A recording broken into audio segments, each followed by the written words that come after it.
From the land of the five rivers.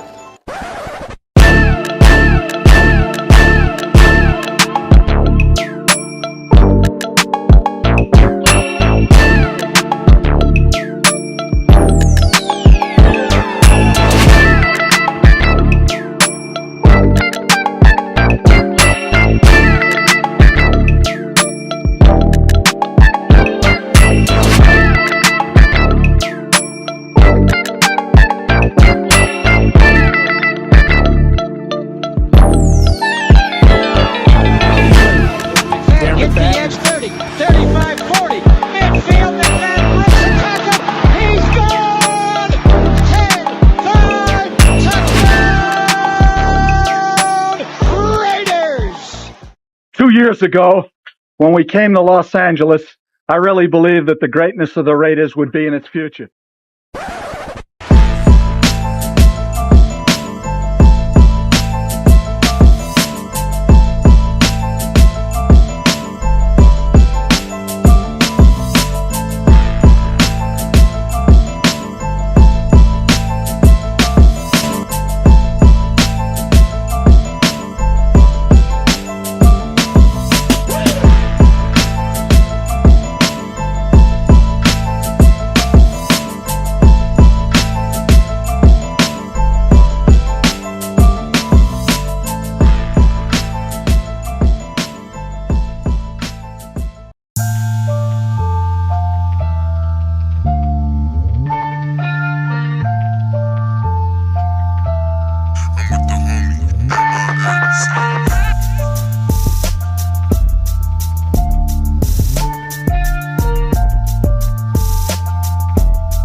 We back. Y'all already know what time it is. Oh, you didn't know? 50-50. Welcome to the 50-50 Show with PharoahNFL and the Severe Raider, the realest show for Raider Nation. The perpetuation of the greatness of the Raiders to take a professional football team and give it a distinct characteristic that's different from all others. Make sure to clock in, like, comment, subscribe, and hit that notification bell. Raiders! Man, y'all already know what time it is, man. It's the 50-50 Show. Make sure to clock in, hit that like button, hit that subscribe button, hit that notification bell. You already know, man. It's that time, man. Hey, we got a lot to talk about. I know. Hey, it's the off season. It's the off season and free agency. I can say it. We could be honest. Like, it's not really what we expected it to be. And we'll get into that conversation a little bit, man. Before we even get into anything, man. Man, shout out to the Severe Raider. We're going live on both our channels. Obviously, myself, PharoahNFL. We got the Severe Raider down below. And hey, man, make sure to clock in, hit that like button, hit that subscribe button, hit that notification bell. And before we even get into the show, man, we got to salute the chat. Salute to the night crew. The night crew's in the building, man. Appreciate y'all coming through. We got Desert Raider in the building. So I'm telling you, this is straight 90s R&B vibe Jodeci reunion tour. I think he's referencing the picture I use of Gino Smith and Shadur Sanders. They recently got together, and I guess they took a picture, and it does kind of look like that, man. But the 90s is making a comeback. I don't know if y'all noticed, man. Like, It's everywhere. It's not just Gino Smith and Shadur Sanders taking pictures like they in the 90s, but it's everywhere, man. But y'all clowning, man. Clowning. It's a slow jam mix #1. We had to record songs over. Damn. Okay. Shout out to Raider Ryan in the building. PNW Mark Raiders in the building, man. Appreciate you coming through. Donald wants to start the conversation early. He says, why haven't we tried for CJ Mosley, and why haven't we tried beefing up the O-line? And, Raider Loso kind of comes in here, man. Appreciate you coming through. He says, CJ Mosley's coming back from a herniated disc in his neck. Pretty sure that's why there hasn't been too much interest. Yeah, that's tough, man. That's tough. And we're going to get into that, man. It's a few guys out there that they haven't been signed yet. And I think last week when we were looking at like some of the guys that were available, I believe it was former corner. His pops was a corner. Asante Samuel Jr. One of the thing, he had stinger-related symptoms, and it's something that is genetic. Like he's had it all. Like that's crazy. So I'm sure that's probably a reason why he hasn't signed, and he can't tackle. Let's be honest. I mean, I know why the Raiders don't want to sign him. I mean, if because we've seen it firsthand, him and Devontae just going crazy on him. But that's a whole different conversation. But crazy on him. Yeah. But Marty Mart says Gino Milroe, Gino and AO, Gino Kyle, Gino Joe. Yeah, there's gonna be plenty of those, man. Hey, look, we're gonna get into it, man. We're gonna Billy Davis in the building, man. Appreciate you coming through. Chill Ray, my guy. Appreciate you coming through. I don't know what that is. Man, appreciate it. Shield 60 in the building, man. Appreciate you coming through. Yeah, they be coming in. You already know. I gotta look at it real quick and be like, I don't know about that one. I don't know what that means. Man, are the Warriors, are they blowing it already? Come on, man. We don't want that to happen. They lost yesterday against Denver. Yesterday, without, bro. With no Jokic, no Jamal Murray. Yeah, man. Steph looking tired. He was looking tired that last game. I don't know what's happening this game, but it is what it is. They were on a hot streak since the All-Star break, so tough loss, but hopefully they'll bounce back. But yeah, man. Glass jaw Gino with a Jets hat.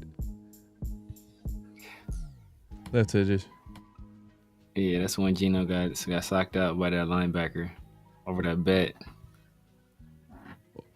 When it was a bet. Yeah, it's a bet. Yeah, I guess to him and the linebacker, IK Inapali, he made a bet. I think it's like $600 bet, and he broke Gino's jaw. I think that was like Gino's third year in the league. Damn, I forgot about that. That's crazy. That's wild. That's a big story. I think he ended up missing the season or something like that too. And he was like never. I don't think he ever regained his starting position with the Jets after that. Yeah, man, and that's another thing too. The Jets, when it comes to quarterbacks, I know the Raiders have it bad, but the Jets, you can make an argument Jets might be worse. I mean, like I don't even because at least we can point to like, okay, we had this guy for a certain amount of time. We had this guy for a year or two. You know what I mean? Obviously, Derek Carr for almost 10 years. But even before that, like a Jason Campbell. Like, who did they have? Like Mark Sanchez, we all found out that he was trash. He wasn't that good. He went to the playoffs though, I think so. But why did they go to the playoffs though? It was because of that. It wasn't Mark Sanchez. It wasn't Mark Sanchez. He was a game manager. It almost looked like, oh, maybe, because it seemed like, all the young QBs, they have that similar rise. They come to a team that's already established. They have a good defense, good run game. Then they develop, and then they end up taking over and carrying the team. But Sanchez, he didn't have that. Never happened. Never happened for him. But the last guy was Chad Pennington. Chad Pennington, maybe, yeah. Damn. Yeah, see, it's been a long time, man. That's one thing the Raiders got over some teams, you know what I mean? Like, hey, like it's not as bad. The Jets might have it worse. They might have it worse, but yeah, man, let's not waste any time, man. It was over a plane ticket. don't know. I thought it was like a bet. Oh, He didn't pay man. up on. Damn. Maybe, Damn, that's wild. The Jets released the linebacker immediately. Matter of fact, he signed with us like in 2017. I want to say he was on our like off-season roster. I don't think he didn't make the 53, but we had signed him for a little bit. That's wild, man. Well, let's not waste any time, and let's get into it. Obviously, the Raiders. It's kind of been slow with free agency. They've taken the more measured approach. They for sure had some targets, and they got who they wanted to get. I think the biggest thing is quarterback, and they kind of addressed that before free agency, re-signing some guys. But for the most part, like, I think the league overall have been kind of, conservative when it comes to this free agency, because it's not really been it's not the strongest class. We keep talking about that. It's like we look at the list, we're like, this guy's kind of hurt. This guy over here, he's going to get more than what we want to pay. Do you really want to pay this guy top 5 money? You can make an argument the Raiders probably could have signed one guy, one starter. But like their measured approach leaves the Raiders with a lot of holes on defense on this team. Yeah. I mean, what are your thoughts so far on how the Raiders kind of address free agency? When you look at it initially, I was like, all right, it's a solid free agency. We picked up some guys, we signed a few guys, but then when you look at our roster on paper, it just looks bad, man. It looks bad. I think we needed another linebacker. We needed for sure. I need another receiver. I know we brought back Darnay Holmes, but ideally you want to upgrade at nickel as well.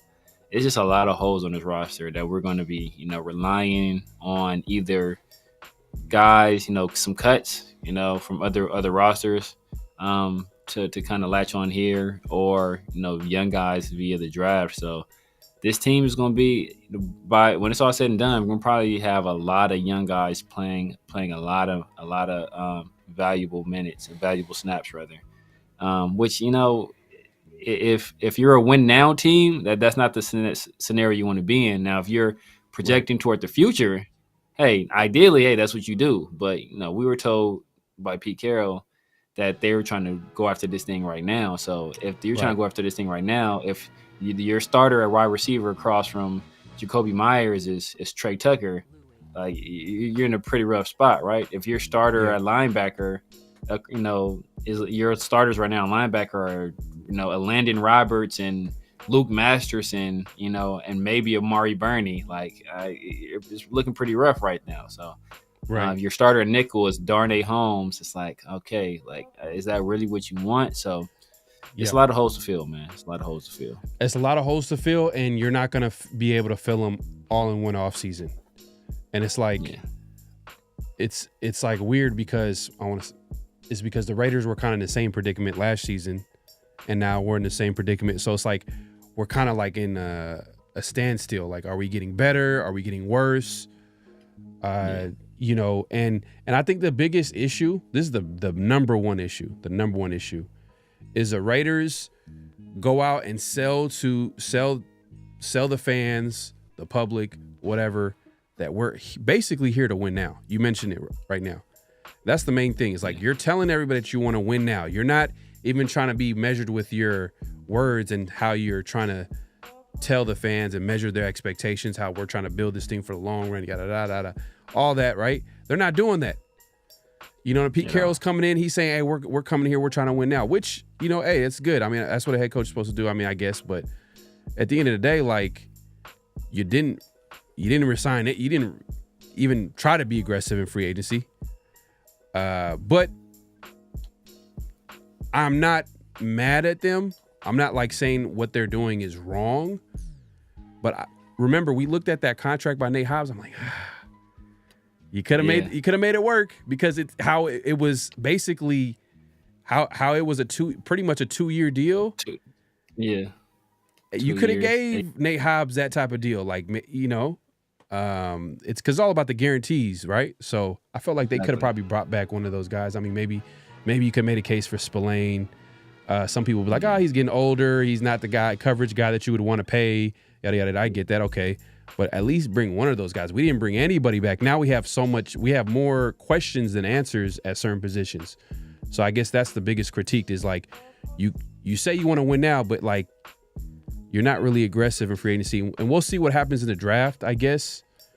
And you make a good point about that. There's going to be a lot of young players. It's like, yeah, pretty much.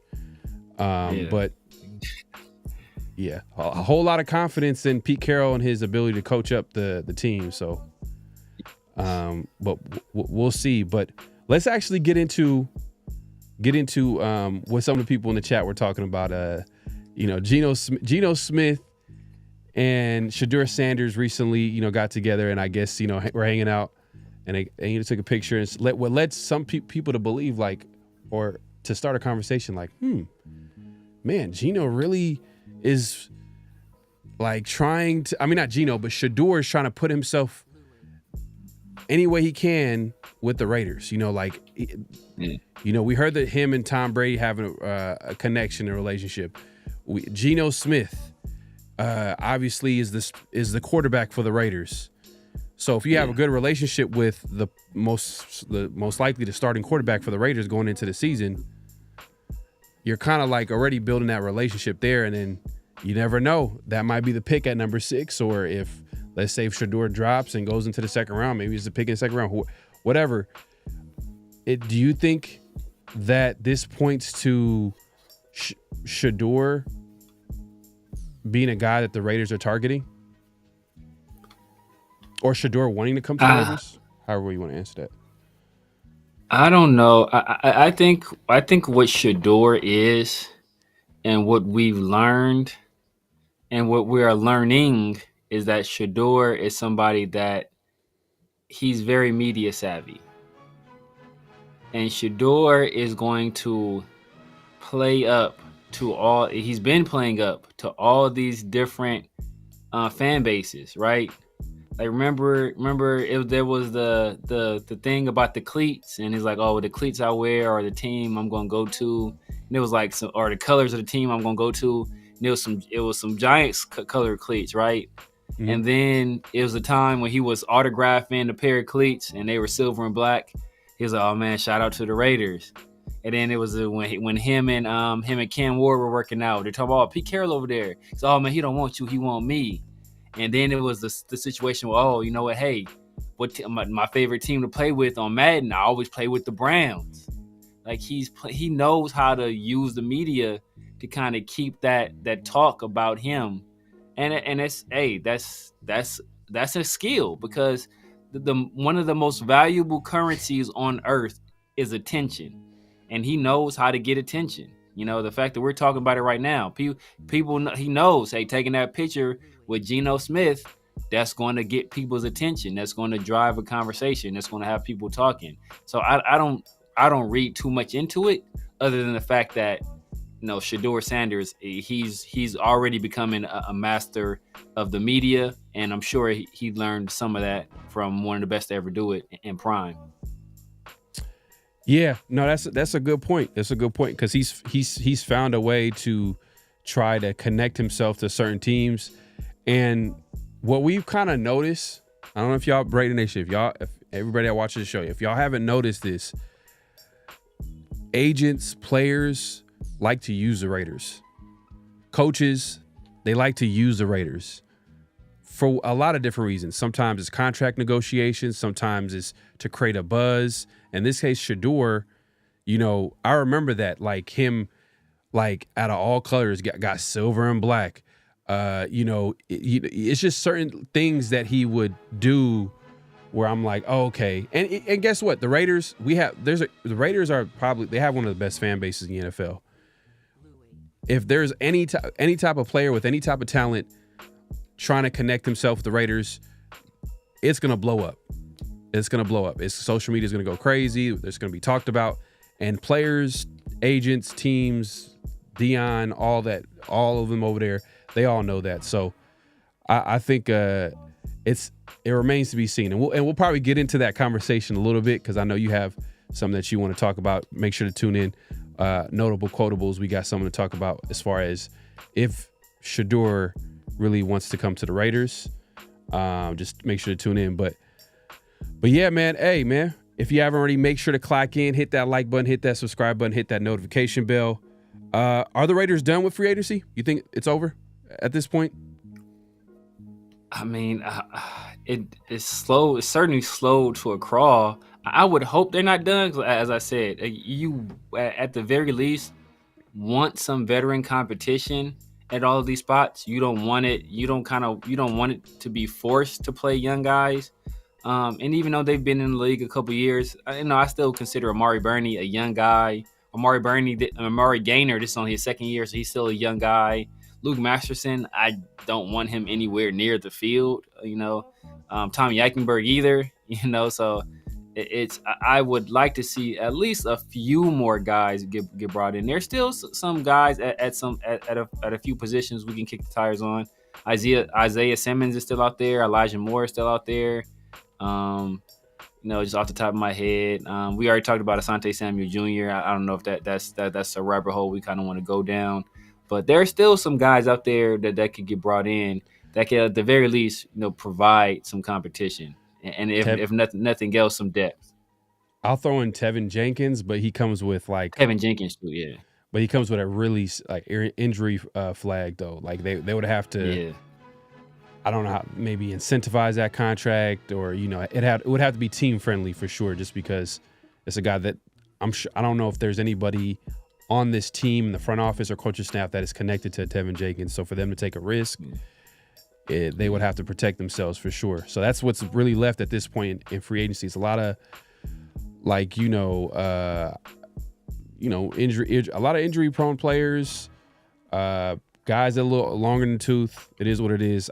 I think it's pretty much over. There might be a signing or two, but it's nothing that's going to be earth shattering. F Dallas says, "Yo, y'all gonna like Jeremy Chin? I'm disappointed. The Skins didn't re-sign him. He's talking about the Commanders. Also, just my opinion, but I wouldn't draft Sanders in the first. Yeah, man. Shout out to the Raiders, man. They went ahead and bounced back and signed a guy like Jeremy Chin, who is kind of have a similar skill set to Morig, maybe not as good, but he kind of gives you that versatility, physical player.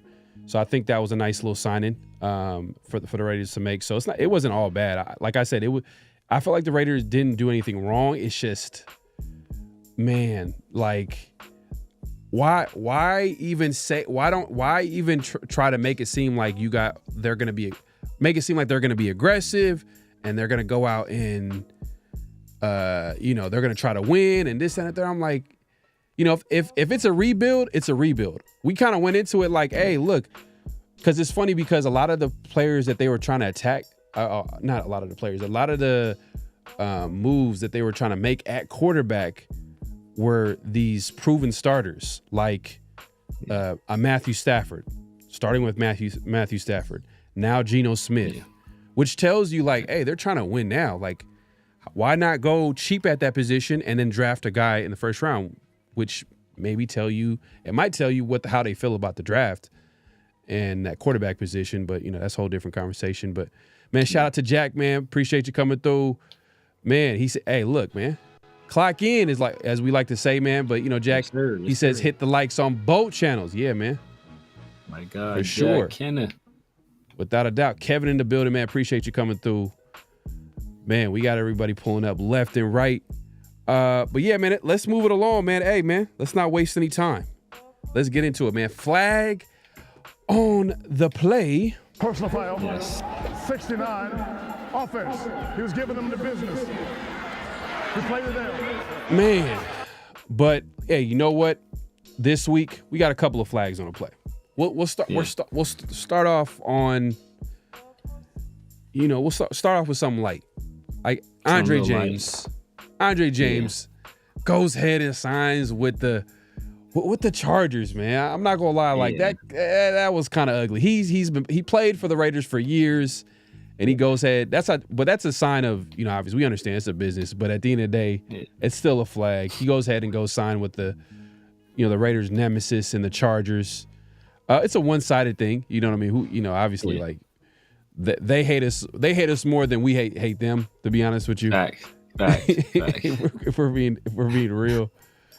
But yeah, man. Andre James goes ahead and sign a deal. I think it's like a 1-year deal. Let me go ahead and pull this up. Let's see here. Yeah, man. But, I'm not sure if he's guaranteed a starting spot, I doubt it. Yeah, man, I don't know. I don't know at this point. And it's kind of interesting because I know they're a running football team. Like, I feel like they're more of a gap power blocking offensive line. I'm not sure if Andre James would fit that. Yeah. I don't know, man. Because they went ahead and signed Mekhi Becton. Then they signed. Yeah. Then they have one of the better left tackles in the NFL. I'm forgetting his name. Notre Dame. Forget his name. Oh no, not Notre Dame. The Notre Dame was the other guy. Rashawn Slater. Rashawn Slater, and they have a good guard too. I wanted the Raiders to get him, and he ended up Zion Johnson. Yeah, did they pick him in the second round or in the first round? Like, they did a good job of building. I don't remember. I wanted him the year they came out though. I think he came out of Boston College. I think I remember wanting him too. Yeah, but man, that's flag on a play on Andre James. We had to call it. That's how we see it, man. But what are your thoughts on the move? Yeah, man, it's just dirty. Going to sign with the rival. Yeah, but what's really nasty is that a guy that was supposed to be our solidified starter at center is so bad that he had to settle for a 1-year deal on a team where he's almost certainly going to be the backup. Like, that tells you how desperate we were at that position and how much we needed an upgrade, which is why we had to draft JPJ. So happy to have JP in the fold. Kind of nasty that our starting center couldn't even get a sniff at a starting spot anywhere else in the league. It's pretty nasty. But we moved on. We have our center of the future. Locked down. A franchise center, if there's such a thing, in JPJ. So I'm good. I'm good over here. Yeah, I think he.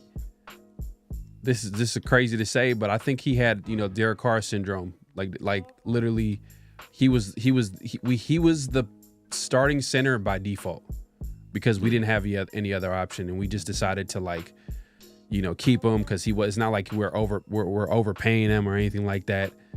But eventually, they had to make a replacement. Once they found a better option, the rest is history. Andre James is no longer a Raider, but that's not the issue. It's just the fact that he went to the Chargers. But if he goes to the Chargers, Christian Wilkins is about to go to work. I'm just letting you know.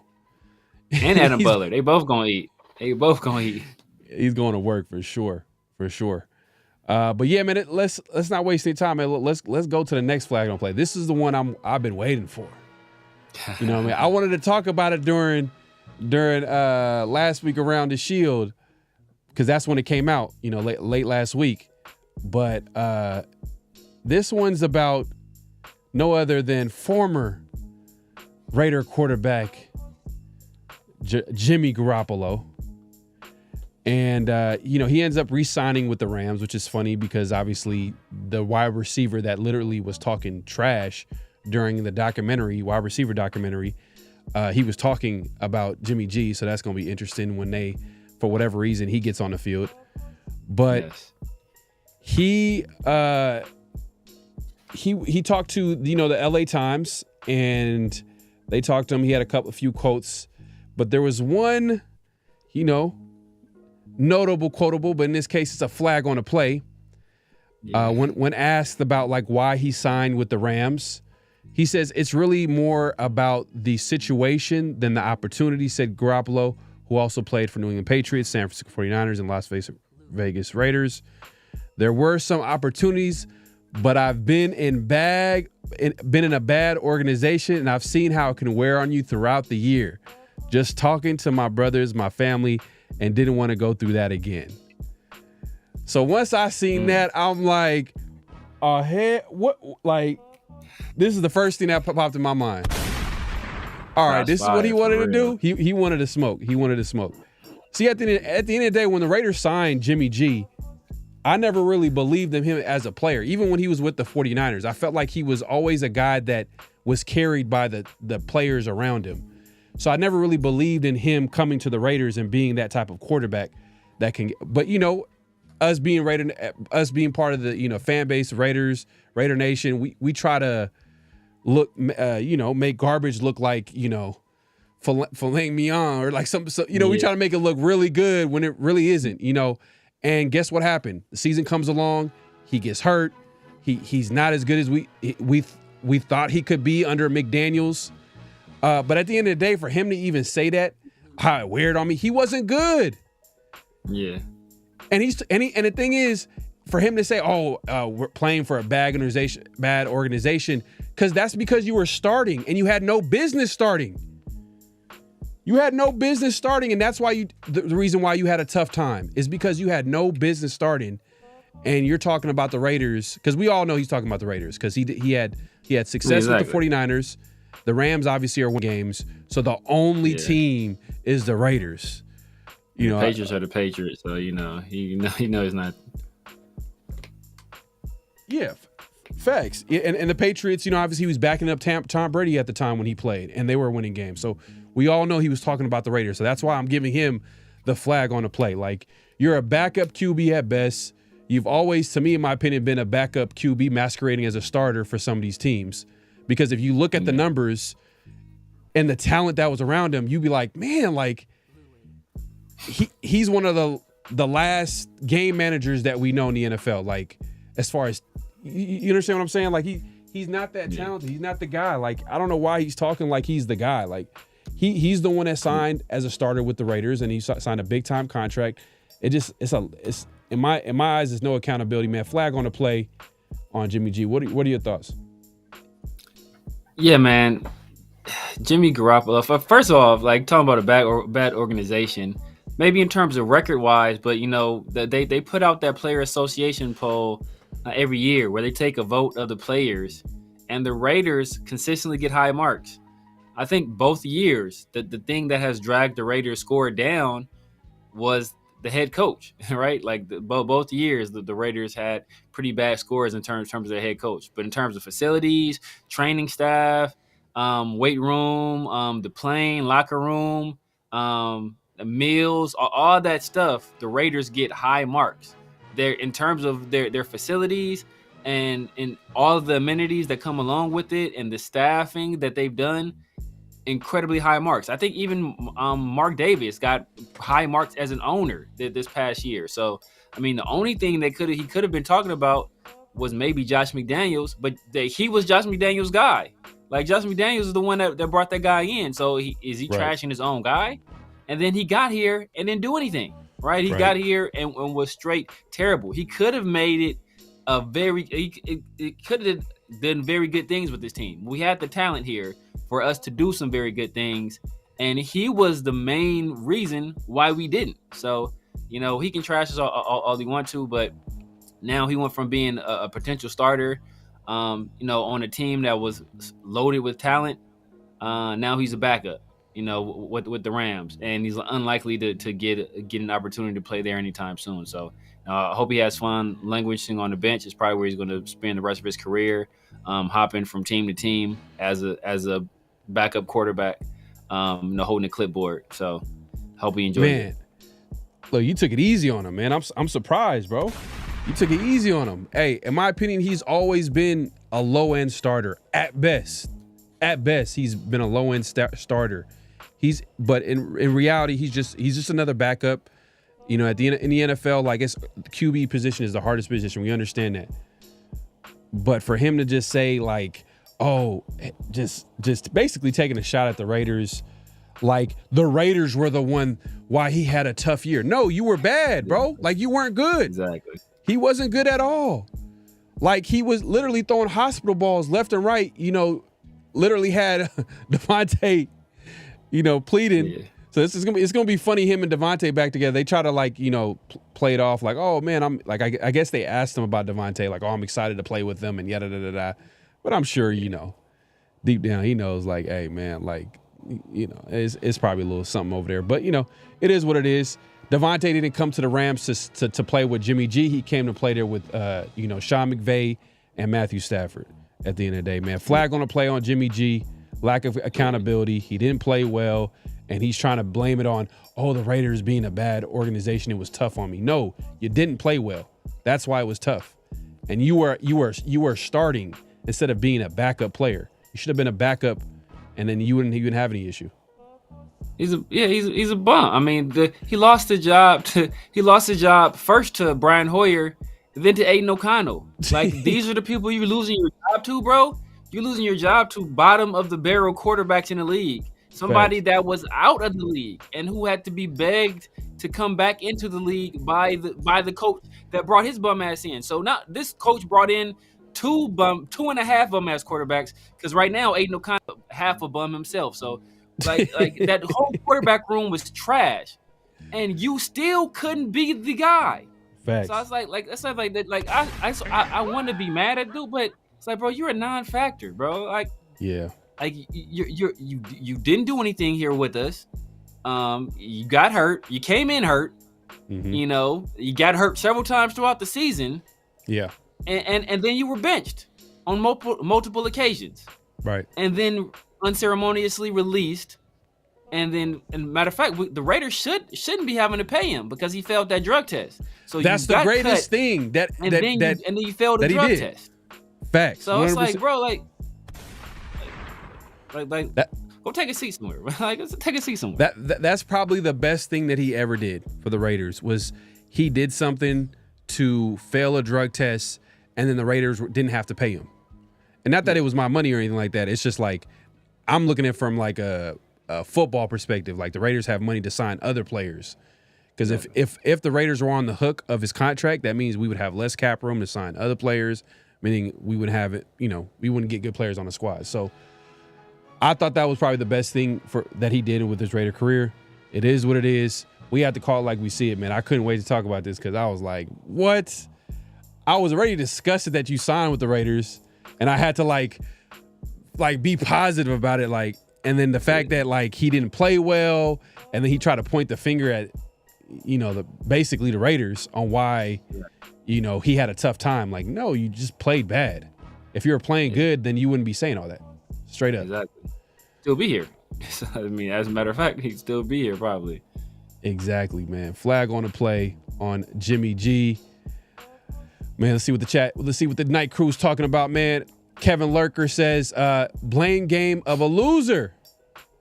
Facts. God, man. Jimmy talking that trash, and we paying him $12 million this year to do it. No, we not. Are we still paying him? I thought we were out that contract. I thought since he felt that drug test, but I don't know. I thought we got out of that deal though, because he felt that drug test, if I recall correctly. Can we find out? Can we go to Spot Check and find that out? I gotta look. I gotta see, because I could have sworn that because he failed a drug test sometime during the season when he was playing, Raiders were able to get out of that contract. Exactly. Yeah, man. But yeah, man. Not speak for yourself. I knew he was trash. I did too, man. But every time, I don't know what it is. Every time a player comes to Raiders, I'll be like, maybe he finally figures it out. Maybe he finally. I always do that. I don't know why I always do that. I always try to find a way. Like, okay, maybe somehow, the coaching staff can unlock that hidden potential in you, or, like for example, with Jimmy G. I wasn't like bullish on his talent, but I was like, oh, you know what? Guess who drafted you with the Patriots? Yeah. Josh McDaniels was there. So I'm like, okay, the system is tailored for you to be successful. And you got receivers left and right. Oh, okay, I was buying into that. Should have known. I should have known. Coach says they always have to come back and shut us for their own screw-ups. Yeah, facts, man. There's no accountability, bro. None. Yeah, at all. And that's supposed to be like the leader of an organization when you're a quarterback. It's like it just says a lot right there, man. I mean, if he's a backup at best, we gave him a ton of money to start. Is he lying? Yeah, that was the dumbest. And you know how bad it was that the Raiders signed him is the fact that the day of his signing, he had to get surgery. So the Raiders had everything lined up to be like, I don't know. And it's happened before. It's happened before. Let's go rewind it a little bit. Let's take it back a little bit. Let's go all the way back to Reggie McKenzie when he was about to sign that offensive lineman, and something came up on his physical. I'm trying to remember his name. He played for the Rams. Yeah. And then he went to Tennessee. He eventually, I think when he went to Tennessee after the Raiders deal fell through because he didn't pass his physical, and Mark Davis wasn't comfortable with it, so he pulled the plug, and that's why they didn't end up signing him. I'm trying to remember the name. Made a chat. I think it's Saffold. Roger Saffold. There you go. Yep. Roger Saffold. That was the guy. Yeah. And we were gonna sign him to play left tackle, and the Rams had him playing guard. I want to say, we were gonna play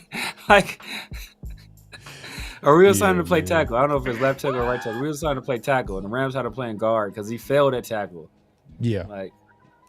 I wish Mark would have came in. It was like, wait, hold up. He got to get surgery on his foot, and you guys about to give him this much? I mean, technically at the time when we seen the deal, we're like, it wasn't a terrible deal for a guy that was a former starter and yada, yada, yada.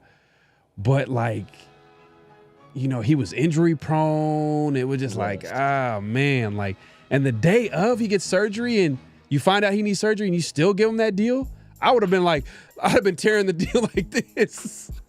Tearing it up all right, let's get back to the negotiation table real quick and just figure out a better deal that makes sense. Let's incentivize this deal. Like if you throw 20 touchdowns, we'll give you about basically the majority of this contract. But if you don't, it's over. But that's the rest. That's all in the past. It is what it is. The Raiders made that, but it was a bad move. A lot of things didn't make sense.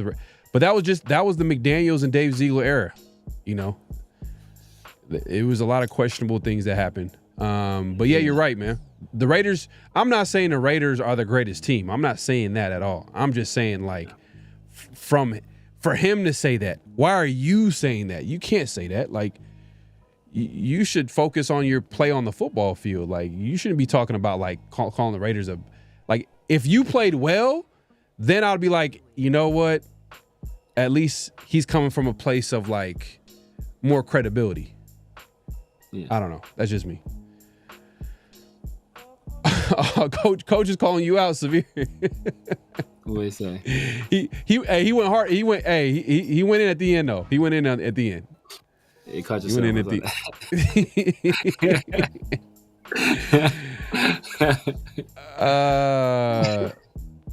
man.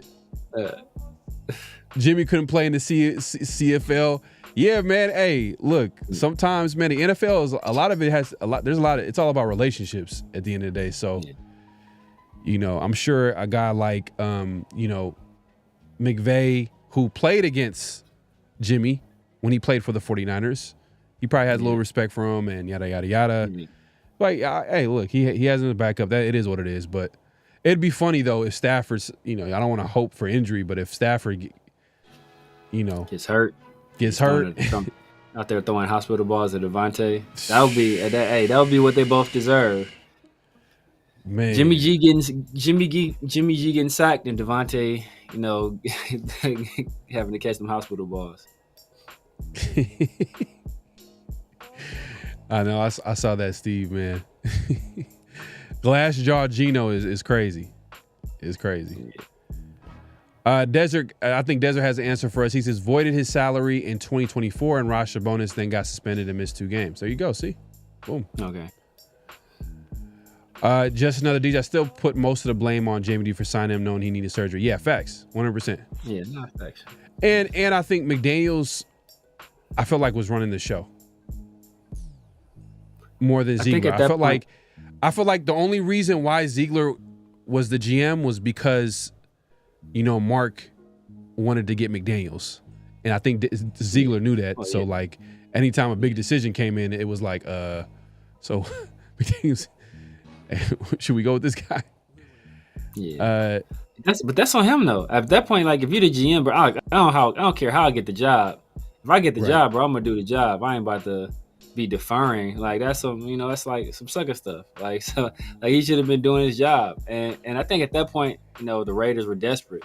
At that point, they were playing musical chairs, and the only chair left, had that raggedy ass leg on there. So it's like, well, damn, I still got to sit down, So at that point, they had met their bed already, and it's too late to back out, or unless you rolling with Brian Hoyer as your starter, or Aiden O'Connell at that point was a fourth round rookie. So like, it's they played themselves at that point.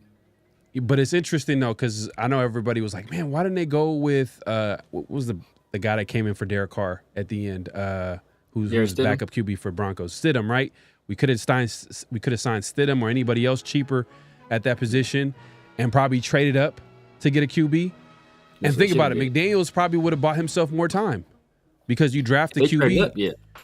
For sure, you draft up for a young QB, you're gonna get more time, because I'm sure Mark is gonna be like, oh, and we do this too as well. Like, hey, well, the quarterback does need more time to develop, and yada yada yada. You know what happens. The quarterback gets a lot of the blame when they lose, and too much credit when they win.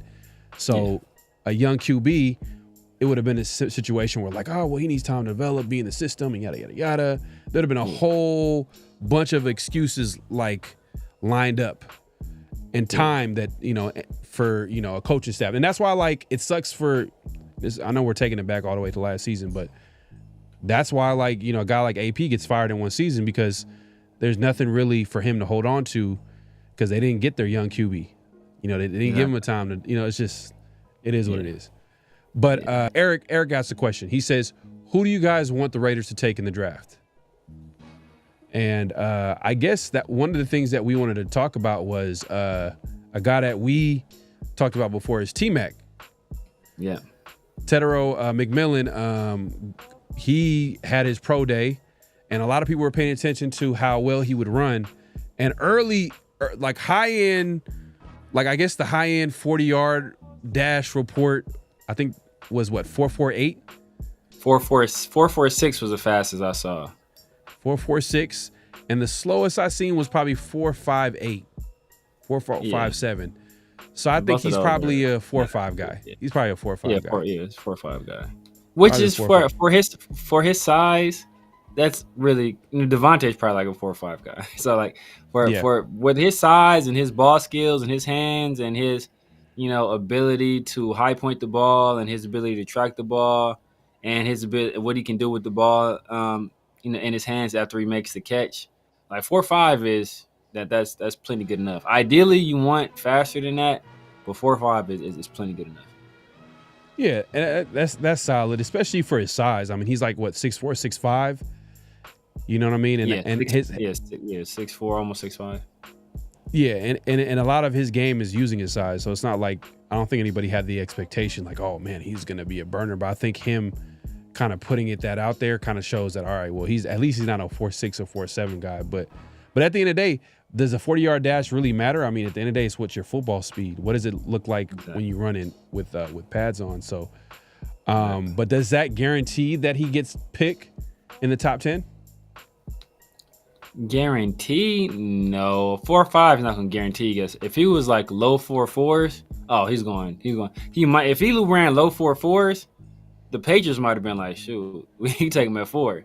Like that's the kind of ability he has everywhere else. Literally, like that's basically the only question mark about him is like, is his long speed. But other than that, like he checks just about all the other boxes. So if he runs low 4.4s, he's top 5 pick. Right now, he should be top 10, but there's always a chance you could fall out. There's some guys who tested well at the combine. The Armand Membu guy. You always got to worry about what's the guy from Georgia, Jalen. Damn, I forgot my guy's name.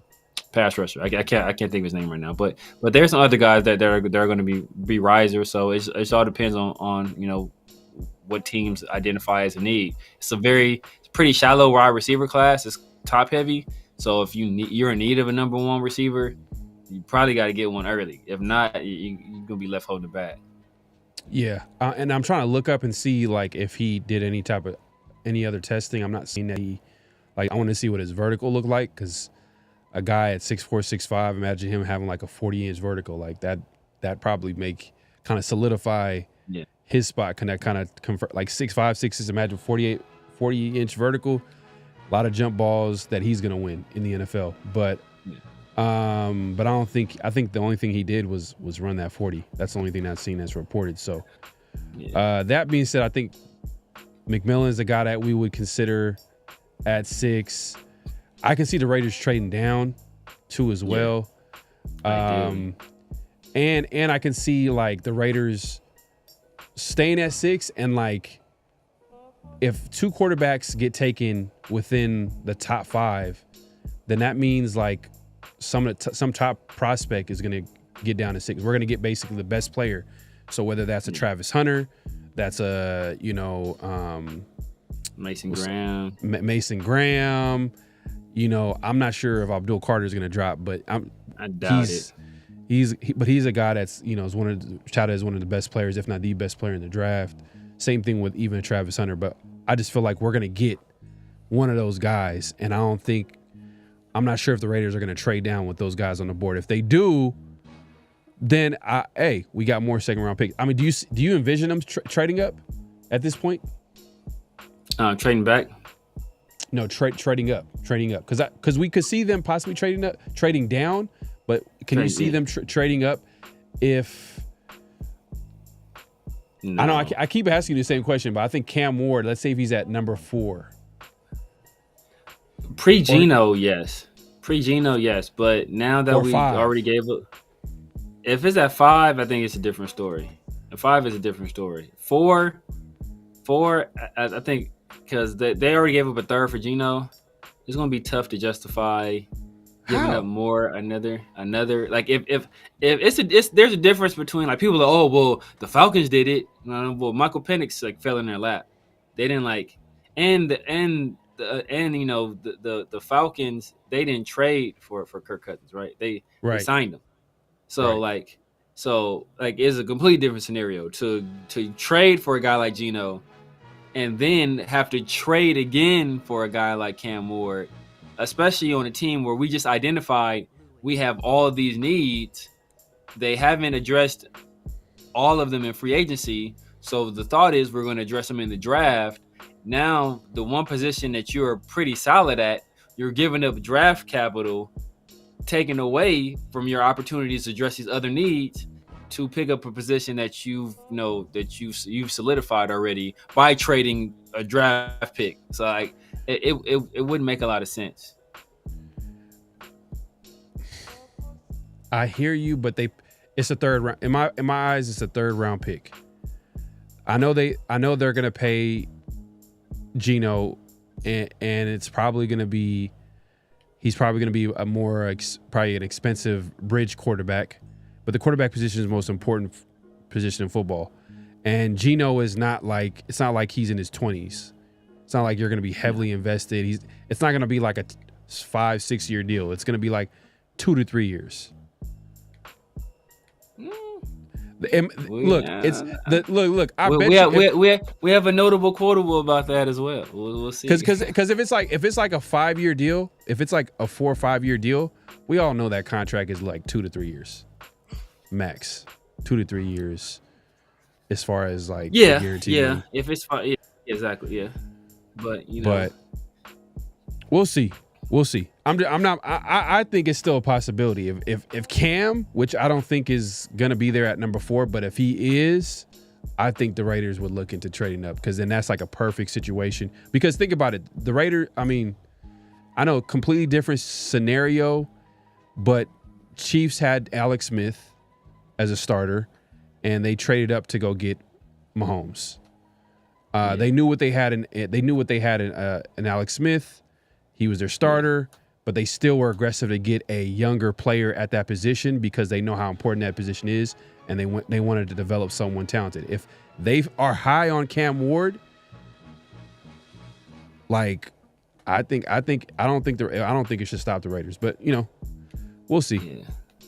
We'll see, man. Appreciate everybody coming through. Make sure to clock in, hit that like button, hit that subscribe button, hit that notification bell. You about to say something?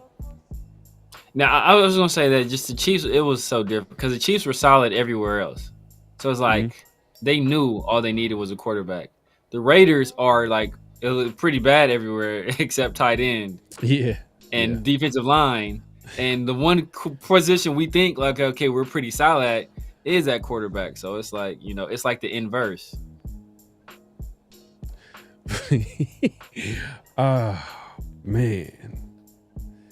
Man. Yeah. Telesco got fired. Probably. I mean, you could probably say that's why Telesco got fired. Yeah. Telesco and an AP is how they address the quarterback position.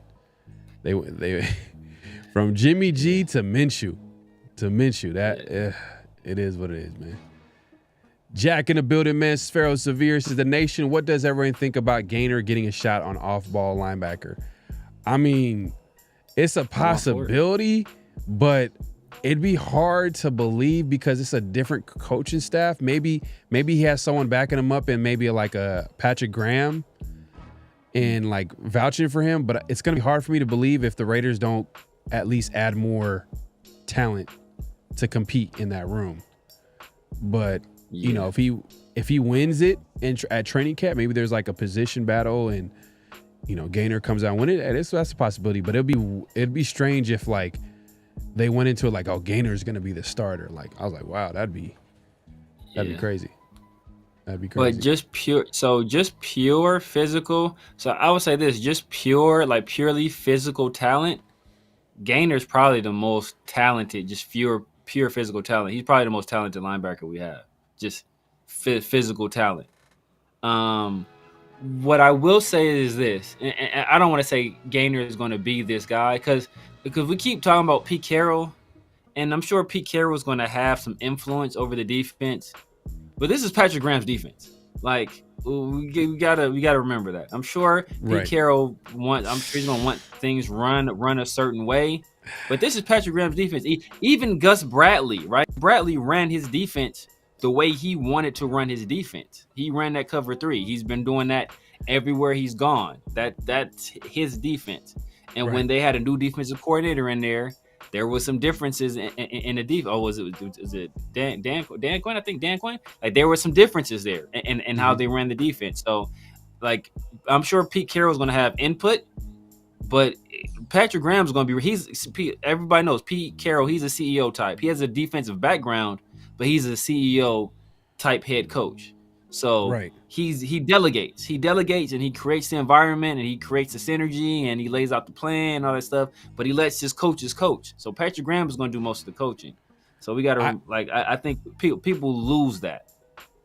I agree. I do think Patrick Graham is going to do most of the coaching, but I think Pete Carroll is going to have a say on who comes in on who makes it on the roster, who comes on to this team, and it says a lot that the Raiders didn't bring back some of these former starters on defense because Pete Carroll has a say on who was on the Raiders, along with Spytek. I'm sure Patrick Graham has a voice, but I'm like, look, it could only get him so far. I mean, Kuntz came back. They all agreed, like, yeah, Kuntz is a guy that, Spytek is on record to say like how much he values the pass rusher position, and that's the NFL as a whole.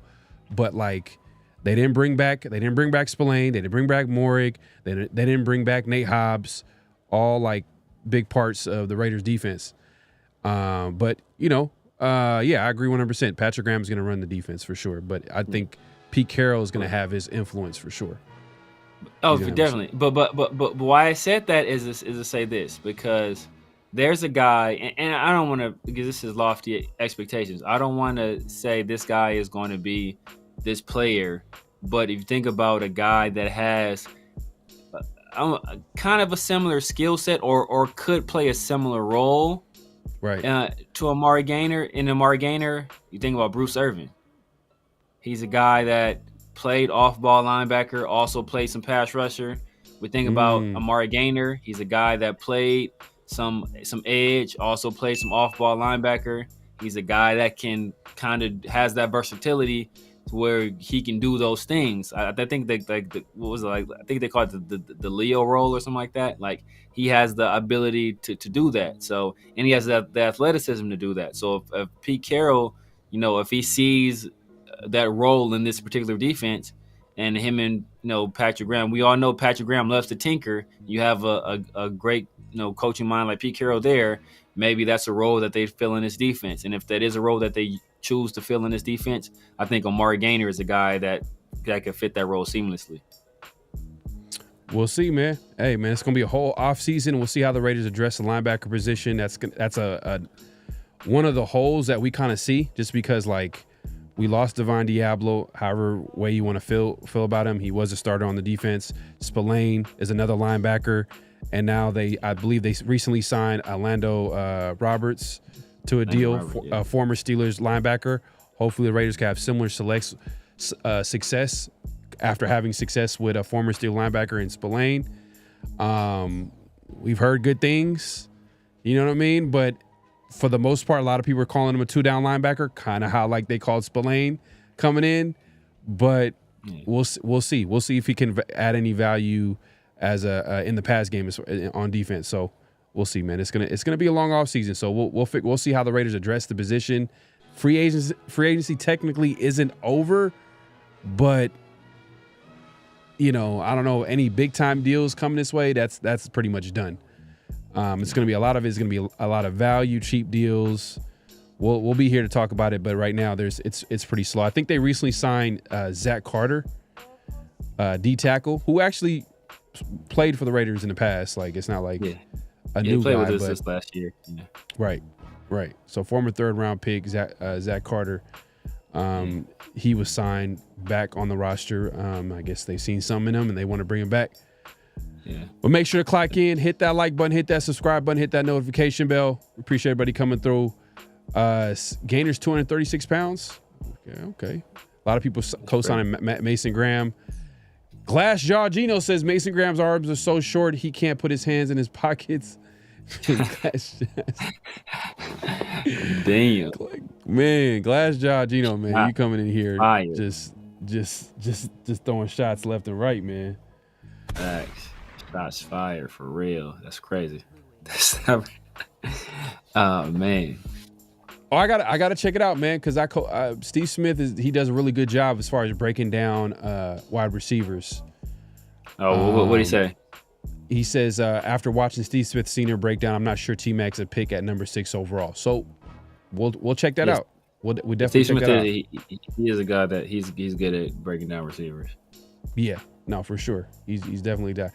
But he has kind of been taking shots at the receiver group overall in this draft. Like he said, what did he say? Like players that were undrafted free agents would have got picked this year or something like that. Third or fourth round picks in this class. Man, that's wild, man. Man, Kevin White, and you taking all the way back, man. Shout out to Raider Loso, man. He says T-Mac is giving Kevin White vibes. Great versus Kentucky Cap, but doesn't create separation. Very much a boomer bust product. But Kevin White has some speed to him, though. Kevin White's biggest problem was his injuries. Mm-hmm. And then Kevin White also had some issues with some drops too. Like Tedderell McMillan had some of the best hands in this draft. Like bar none. Like few people in the chat are talking about Jalen Walker as a guy that they would consider at number 6. No, that's when I couldn't think of the guy that's the guy from Georgia whose name I couldn't think of. Oh yeah. Because I kept wanting to say Jalen Carter, but it's Jalen Walker.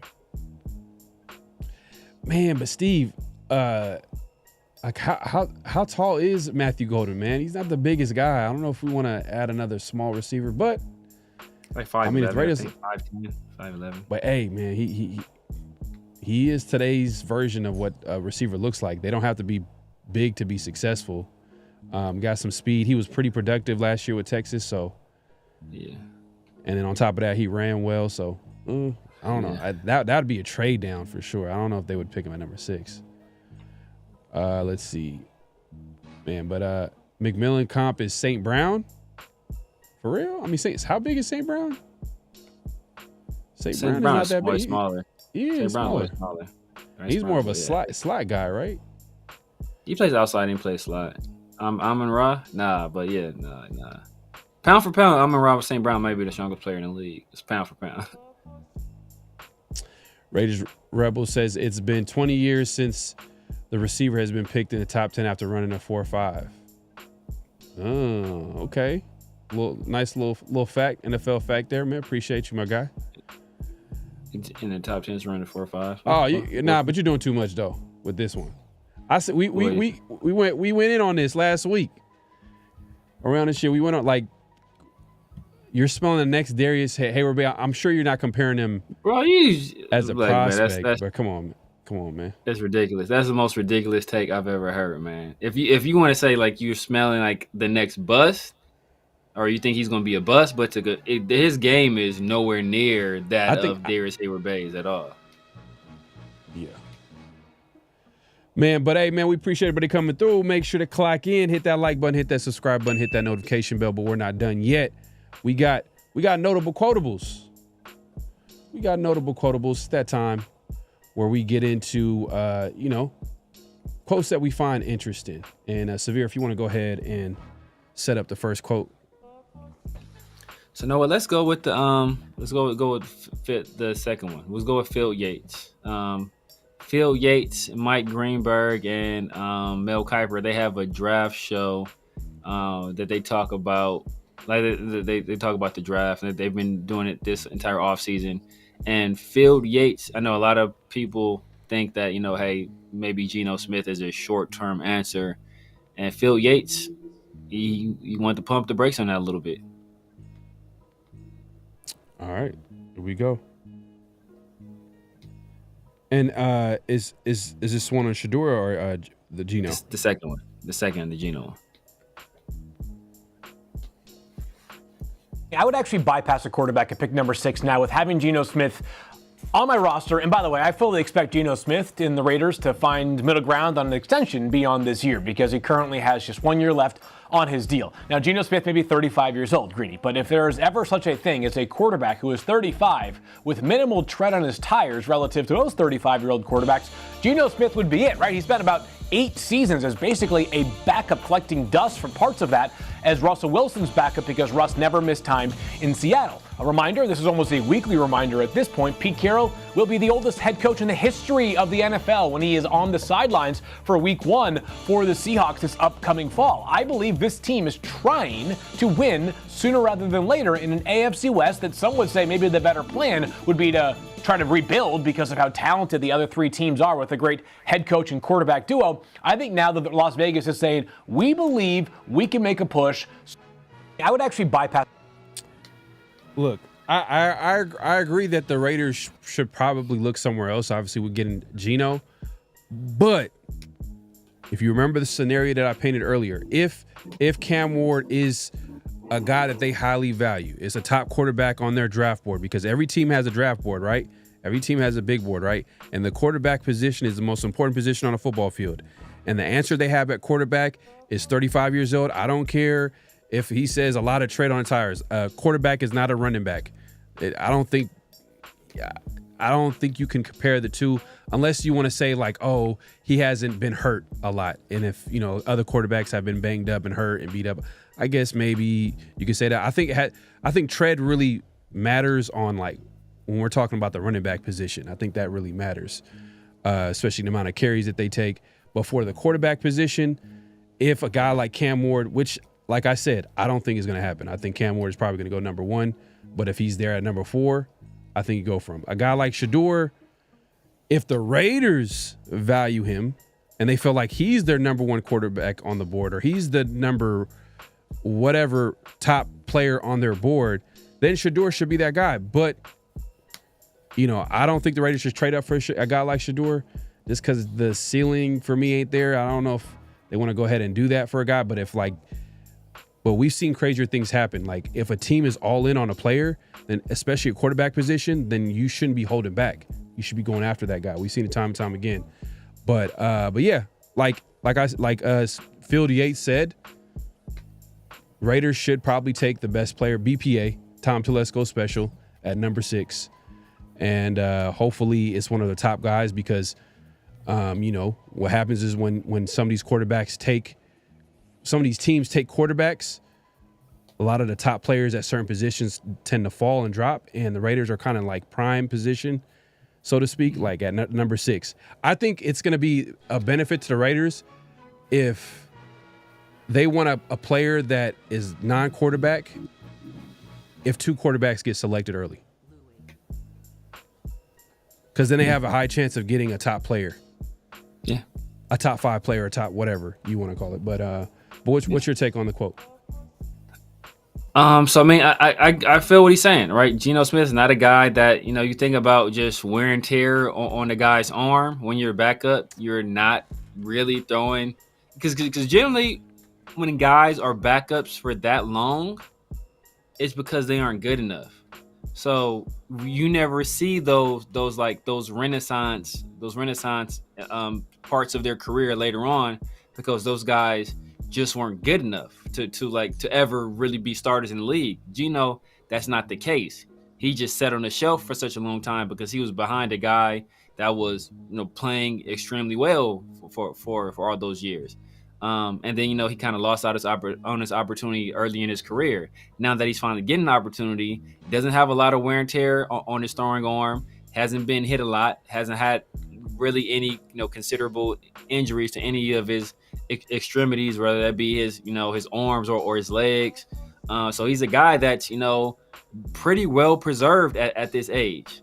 And he's, you know, we see from the past 3 years, he's still playing at a fairly high level.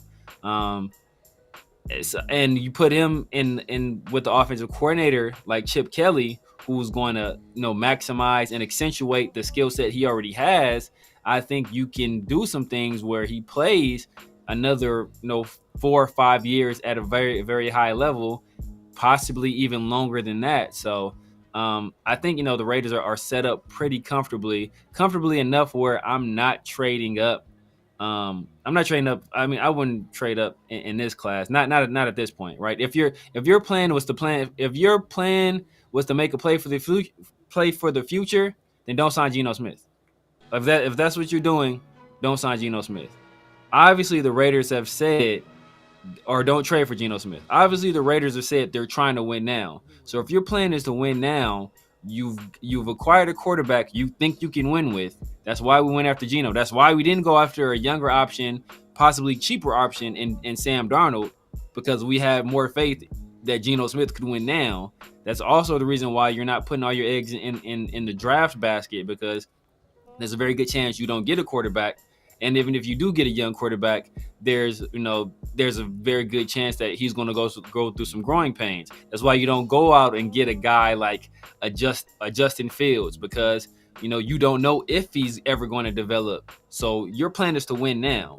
So if you got a quarterback you have confidence in that you traded for, knowing that he's going to want $40 to $45 million, and you're going to have to pay that guy, then your plan shouldn't be to, well, now I'm going to, you know, it shouldn't be half measures. Either you're building for the future or you're building for the now. And I think when they made the choice to trade for Geno Smith, they put their you know, all their eggs clearly in the I'm going after it right now basket. And if you're putting your eggs in that basket, then in this draft, you have to do things that are going to help you win either now or in the very immediate future. I see what you're saying. I think the Raiders, they made a decision because they're pick number 6. You know, it sucks because they were in a position to probably get a top 3 pick. I don't care what anybody says. Raiders had a terrible season. They deserve to be in the top 3. Like, it was bad. It was bad. You know what I mean? Look at the records of the teams that are like in that top 10. They're pretty much similar. And the Raiders had no business winning some of those games down the stretch. And, you know, it is what it is. You know, when you tell a coach that you gotta win some games in order to keep his job, guess what he's going to do? He's going to win some games so he can keep his job. And what happens is you don't keep the coach, and now the Raiders are at pick number 6, which is not a terrible spot, but it's not a spot that guarantees you get a quarterback. And if it doesn't guarantee you to get a quarterback, then you got to have to find another answer. And a guy like, you know, you hire a coach at 70-some years old. He's not going to be here to see a team like develop, rebuild. Yeah. Like, he's here. Of course he's going to say, I want to win now. So of course he's going to want to get a Geno Smith. But a guy like Spytek, if he was being a GM, he's going to have an eye to not towards right now, but also 5 years from now, 4 years from now, 3 years from now. You know, he's going to think down the road. And a guy like, hopefully, you know, a guy like Tom Brady is supposed to see it, an even bigger picture of what the team is supposed to be, not just what it's going to look like now. And I think if a guy like Cam Ward is available at 4, the Raiders are in every right to be like, you know what? This is a guy pretty much near the top of our draft board. He's at the most important position on a football field. We have an answer, a guy that we can add to that quarterback room. We're in a division where literally it's quarterbacks left and right, let alone the AFC. And if we feel like Cam Ward is a guy that we can develop under a Gino Smith, who Tom Brady is on record to say that quarterbacks need to be developed, hey, it can happen. I brought up Patrick Mahomes because he didn't play his first year. He sat behind Alex Smith. A Cam Ward can sit behind a Gino Smith. And then the Raiders can figure it out after that. But I get what you're saying. When you go after a Gino Smith, you're kind of saying that this is our guy. This is a guy, they're going to try to win now. But if somehow, some way, that's all I'm saying. If somehow, some way Cam Ward drops down, then I think the Raiders should have, and they should at least go after a guy that they believe in. If they don't believe in a quarterback class, that's a whole different conversation. Then of course they're not going to be trading up. They should get the best player available at that number 6 spot. But let us know in the chat, man. Appreciate everybody coming through. Make sure to clock in, hit that like button, hit that subscribe button. The Geno Smith in your team. Someone said Geno Smith is no different than Jimmy. What? No different than Jimmy G? No different than Jimmy G? How? Nah, Jimmy's better. Jimmy's better than Jimmy G. Geno. Or yeah, Geno is better than Jimmy G. Yeah, it's not even. Not even comparable. Right. But the Raiders have sat there in win now mode. So it's either so you might not think they're in win now mode.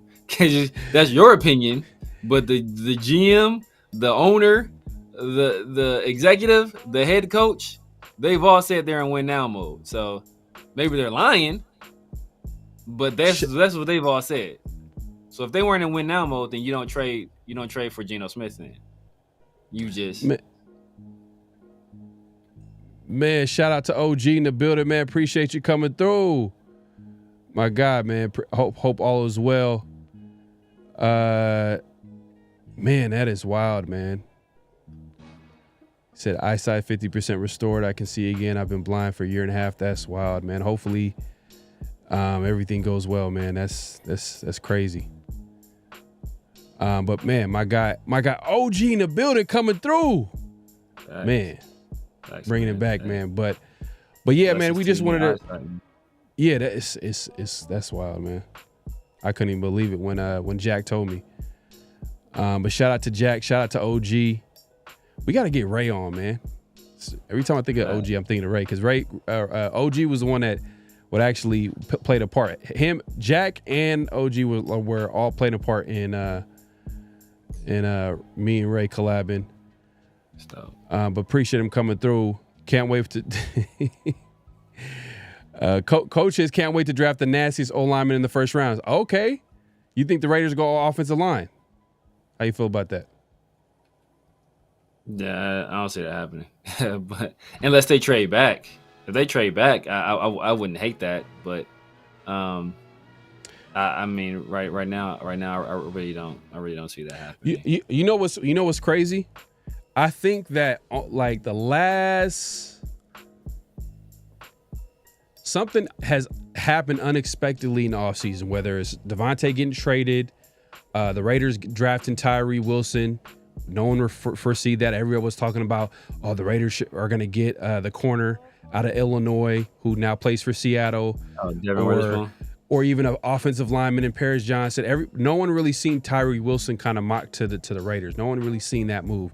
Tyree ends up going to the Raiders. And then obviously you fast forward, you got Brock Bowers. No one saw Brock Bowers going to the Raiders. No one predicted that move. So I say all that to say that coach might be on to something, because something we don't expect to happen. We talked about wide receiver possibly. We talked about corner, but is there a possibility we take an offensive line if we trade down, or even at number 6? We haven't even talked about like a Travis Hunter possibly dropping, which I don't see happening. But there's something unexpected is going to happen. I know something's going to happen. just based off the past drafts, past offseason, something that we didn't predict? I can't. Like I said, it'd have to be a trade down because the Raiders, I mean, unless the organization doesn't have any faith in Colton Miller or they don't want to pay Colton Miller, or if this new regime that comes in, they don't have any faith in DJ Glaze, and they're like, we need a upgraded DJ Glaze. Ideally, you don't draft our weakest spot is probably at guard. Ideally, you don't draft a guard, in the top half of the first round unless there's a generational guy like Quentin Nelson. I don't see one of those guys in this draft. So, if you trade back, maybe that's a realistic possibility. But sitting anywhere in the top 10, 15, even I'm not comfortable taking any guard right there. So unless you feel like you want to take a guy like a Simmons from Ohio State, or even Calvin Banks, or Connerly from Oregon, if you want to take a guy like that and move DJ Glaze inside to guard, maybe if they feel that that's the best fit for him there. But other than that, it's hard for me to see them going tackle. I'm not saying it's not outside of the realm of possibility, because like I said, Colton Miller's going to want to get paid soon, and if they don't feel he's worth the money, then maybe they move off of it. But I think we have more pressing needs, especially like I said, if they're in win now mode. I think we have more pressing needs. Yeah.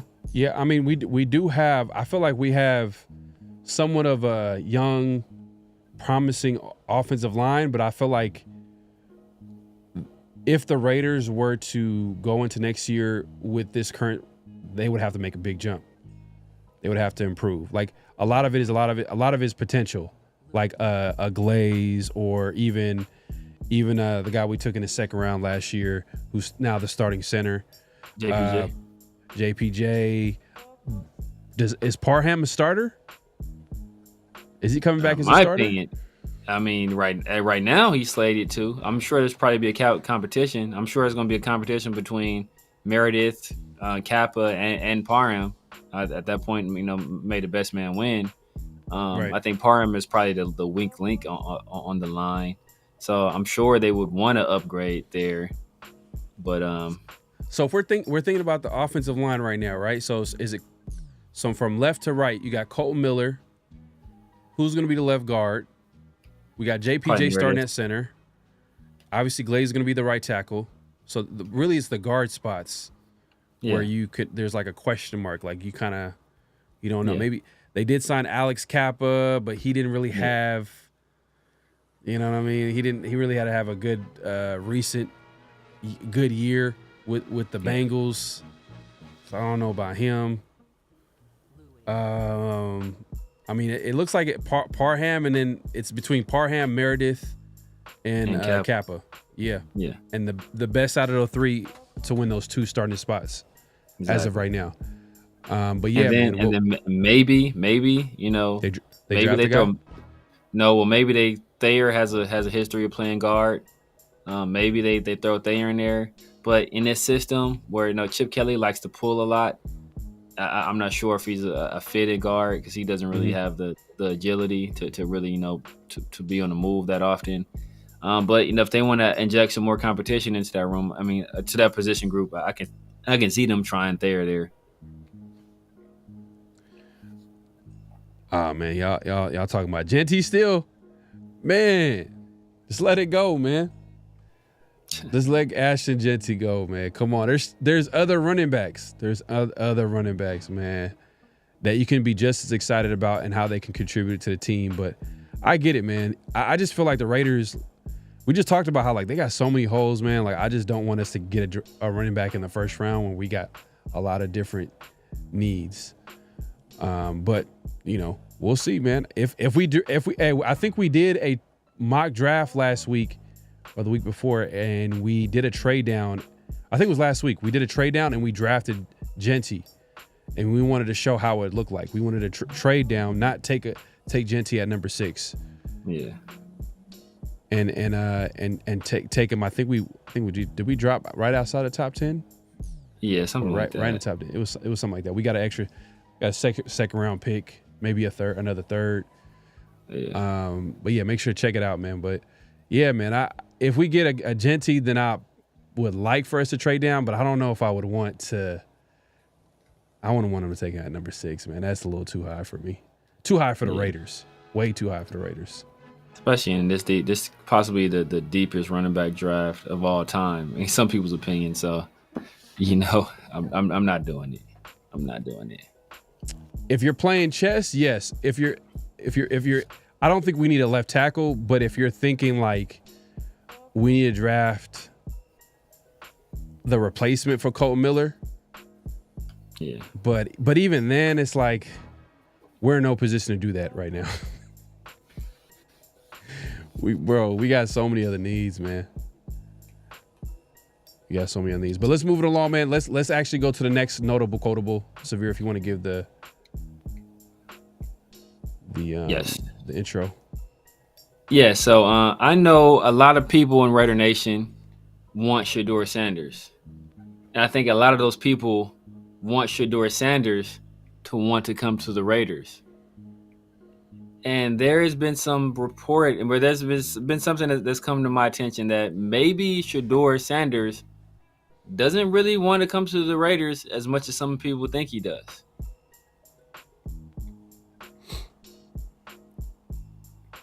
I talked to you about 2 other teams that he met with. Right. Their responses were, it didn't seem like Shadur cared a whole heck of a lot compared to every other prospect that's coming in here about what we thought of him. Right.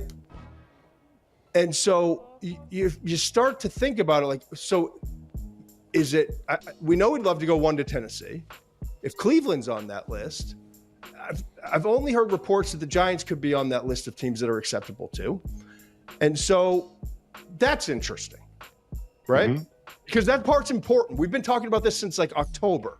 Shadur's in control. And by control, it's not like I'm going to pluck him on one team. It's there are some organizations my son's not going to go play for, right?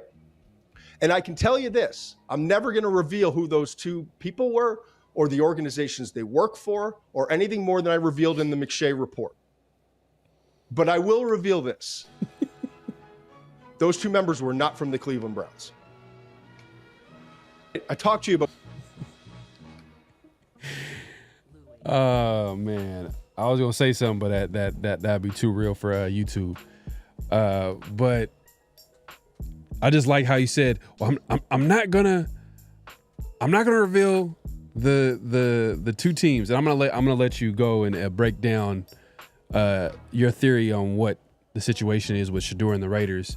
But it's just funny how he just says, I'm not gonna reveal the 2 people that told me about what they said about Shadur.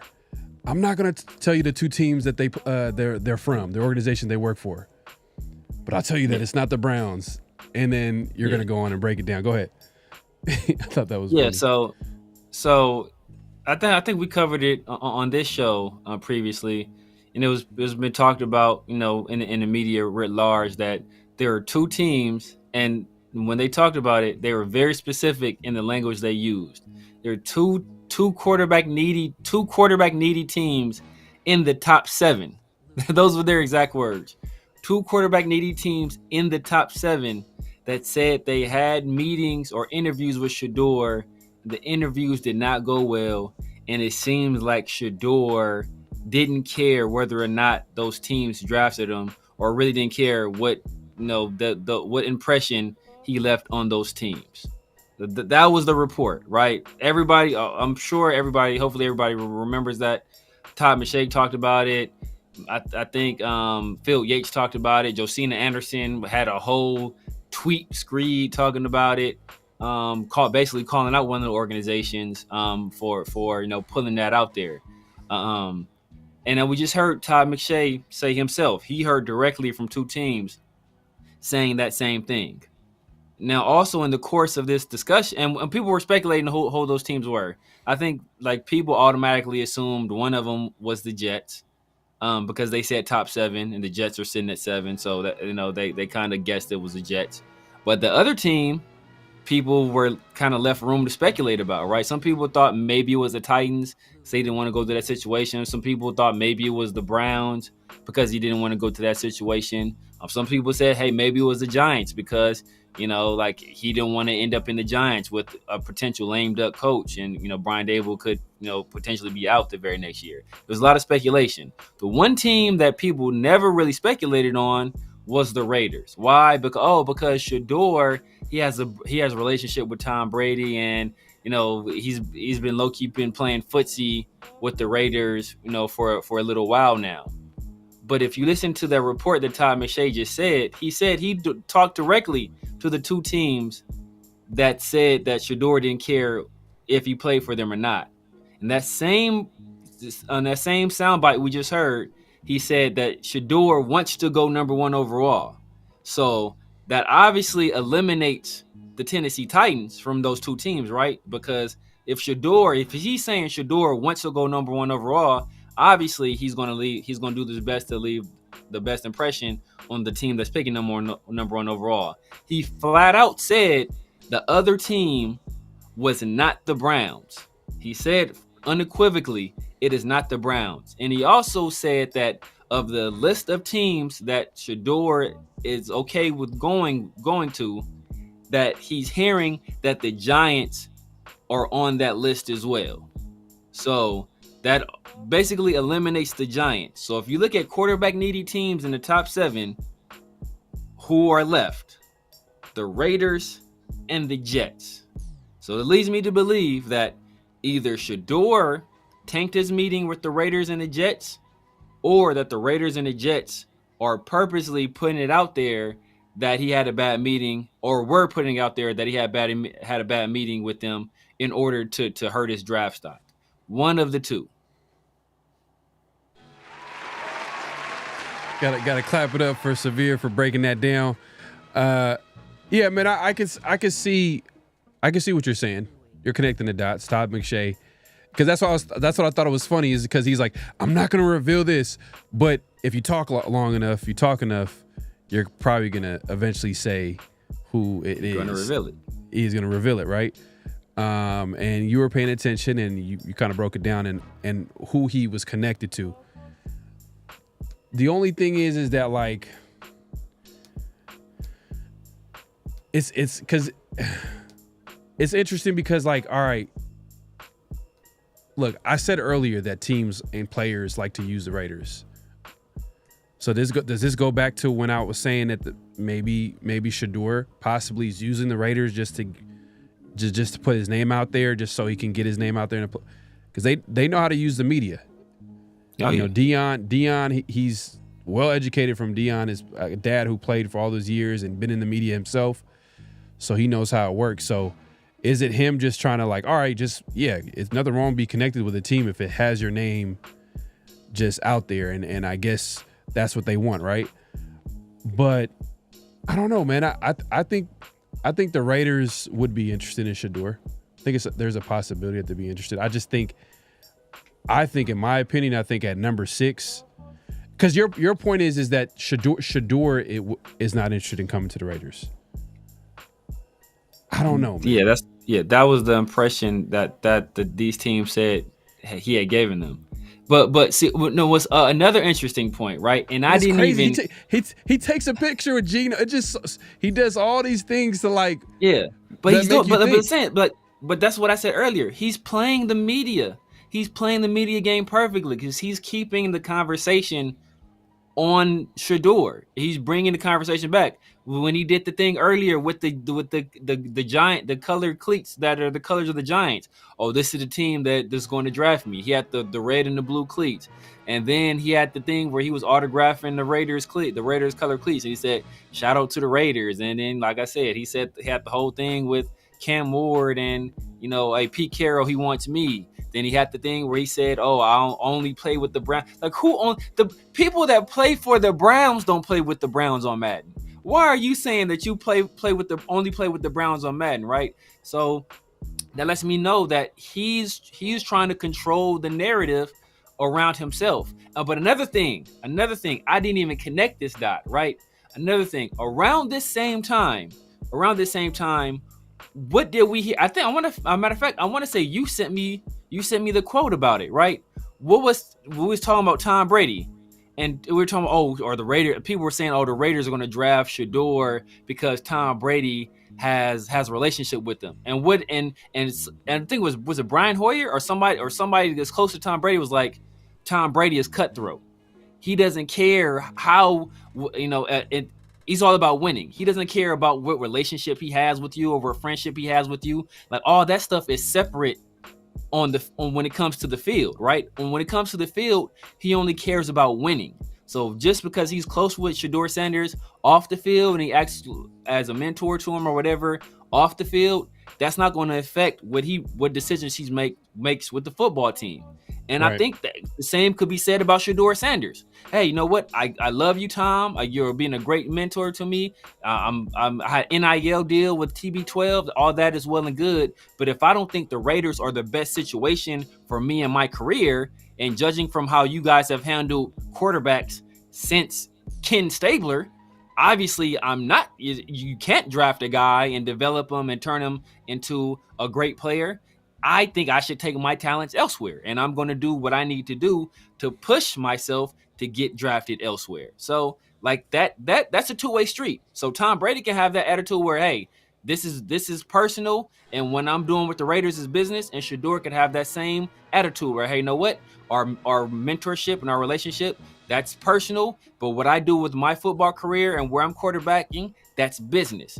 And I'm perfectly fine with making sure there's a clear delineation between the two, and I keep them separate for as long as I can.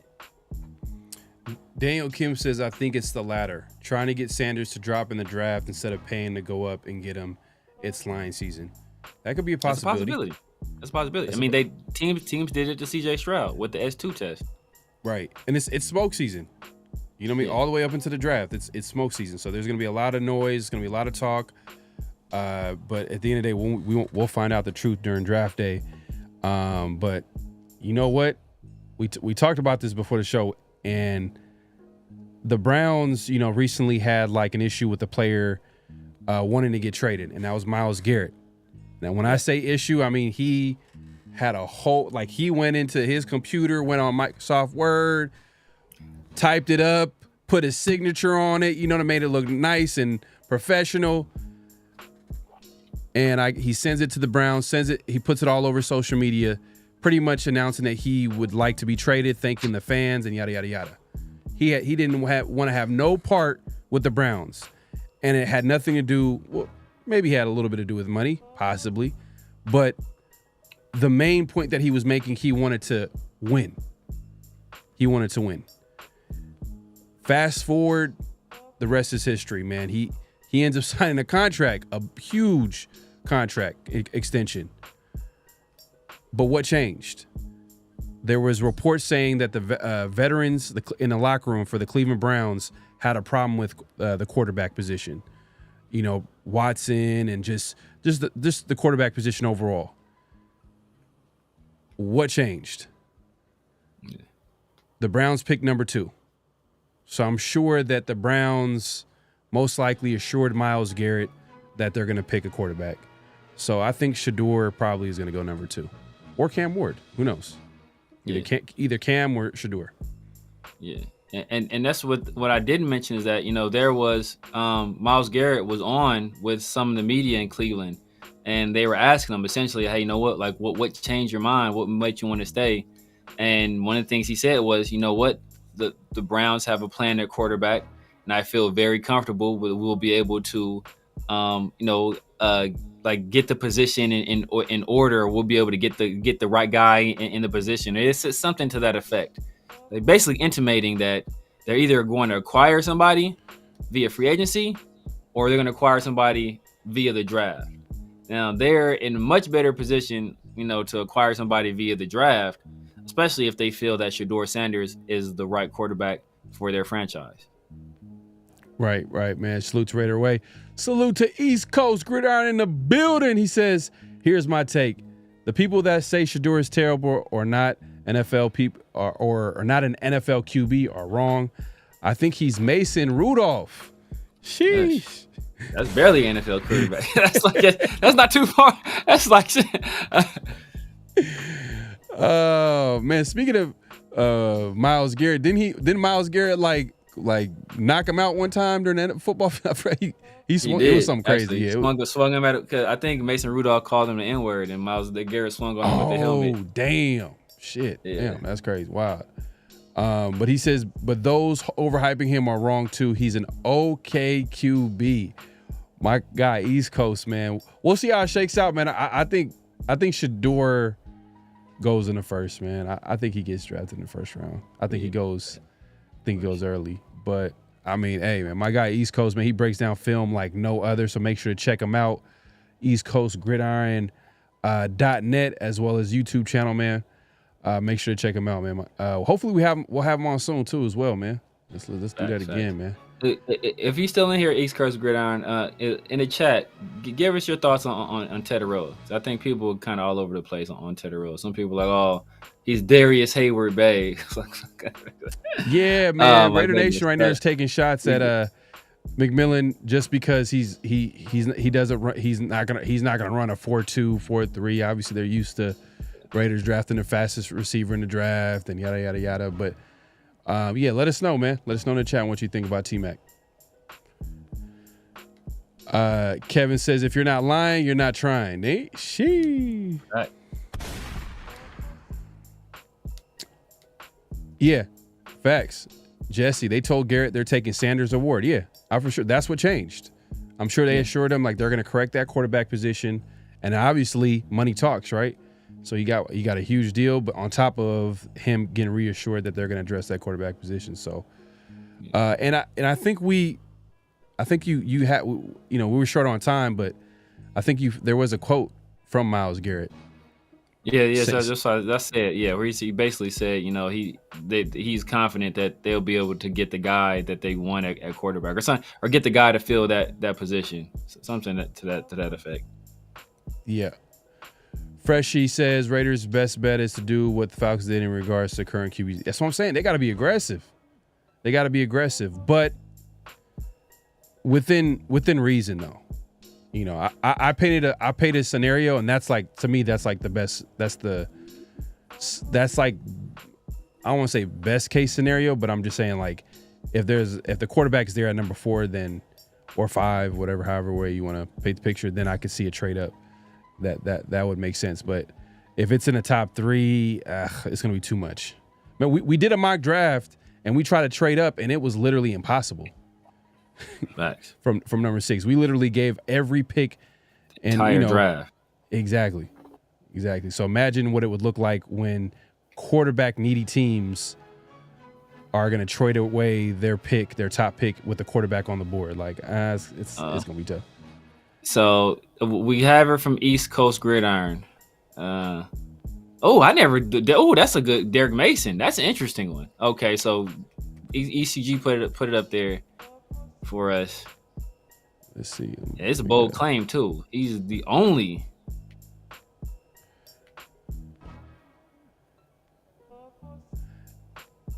Kelvin Benjamin? Damn, that's wild. Kelvin Benjamin was super slow. Super slow, man. That's people saying DHB, like come on, Darius Hayward Bay. Ooh, Derek Mason, he played for the Ravens all them years. I think right? He played for the Titans too. Oh no, he played the Titans. He played Titans. That's when he was. I think he finished his career with the Ravens though. Yeah, he finished with the Titans. With the Titans, I think he finished his career with the Titans. With the Ravens, I'd rather. Yeah, he started with the Titans and he finished with the Ravens. Yeah, he finished it with the Ravens. Mm-hmm. He's the only generational player in this draft. He's a can't miss pick. Wow. Shoo.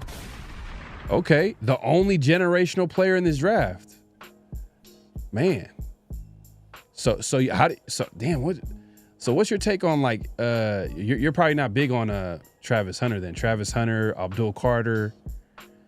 He doesn't like Abdul Carter. What he likes we gotta get East Coast back on here, man, to break it down for us, man. Shout out to What's East my Coast. guy, Azariah? He just did a sliders on him too. And I just watched this dang sliders on a guy, and I can't think of the guy's name. The pass rusher. I forget his name. But he doesn't like Abdul Carter because Abdul doesn't play the run. Okay. Ted's great after the catch for a 6'5" guy. I don't agree with people just calling him a jump ball guy, but the issue with him at most is his production is from the slot, which I see the Bowers prime role. Okay. You feel like Donovan as a rookie. Yeah, man. Hey, man. Make sure to clock in, hit that like button, hit that subscribe button, hit that notification bell. Shout out to Raider Alex pulling up his word. What worries me about T-Mac is his ability to consistently create separation, but he got great hands, though. Okay. This dude is, yeah. We'll see. You know what's crazy? That we haven't seen? Like, damn, that's how you know, like, he's an exception to the rule. Like an Anquan Bolden type player. I don't think we've seen a player like that in the NFL since Bolden. Like, how he can just... Alshon Jeffrey? Yeah. Nah. Bolden manhandled. He was like a... Bro, do you forget Alshon Jeffrey? You forget what Alshon Jeffrey was doing to people? But Alshon Jeffrey was more of like a 6'4", kind of like, jump ball guy. Yeah, you could throw him deep and he'll be able to get, come down to football. I mean, he was there. Jeffrey was slow though. That's the problem. He was slow. He was one of those guys that like people said he couldn't separate, but he just had long arms and massive hands. He was just 50-50 ball you all day. But Bolden was a whole different problem, man. Like he would manhandle the corner, man. I don't know. He was just he was a monster. He's definitely a monster. East Coast says I was so mad for people just projecting on T-Mac, not watching him actually play. That almost said a super cut of everything he got. He got separation over the last 2 seasons because people okay. All right, man. Hey, man, East Coast, man. He's vouching for T-Mac, man.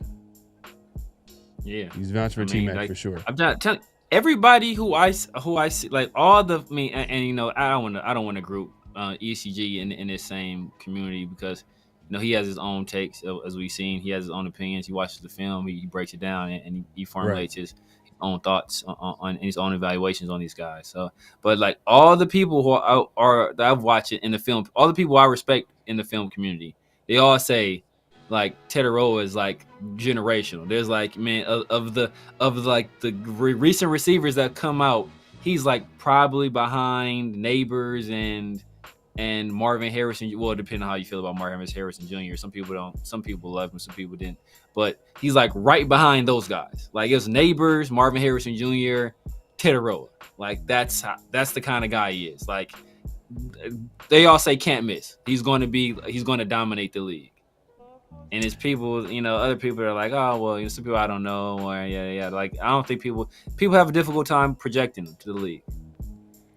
Big Lil Bosco's last point on Genty, even though he's a running back, he is better at his position than any other prospect mocked to us.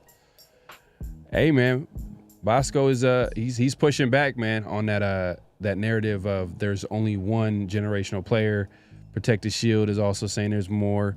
Hey ECG, man, we got to get you on here, man, to protect your to get back at some of these people, man. They over here. They fighting back, man. My guy Chris don't like Teteroa. That's why he going at the East Coast. He don't like Teteroa.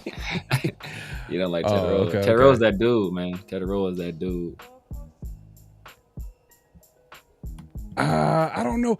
Debo's a whole different. He was like a running back at receiver.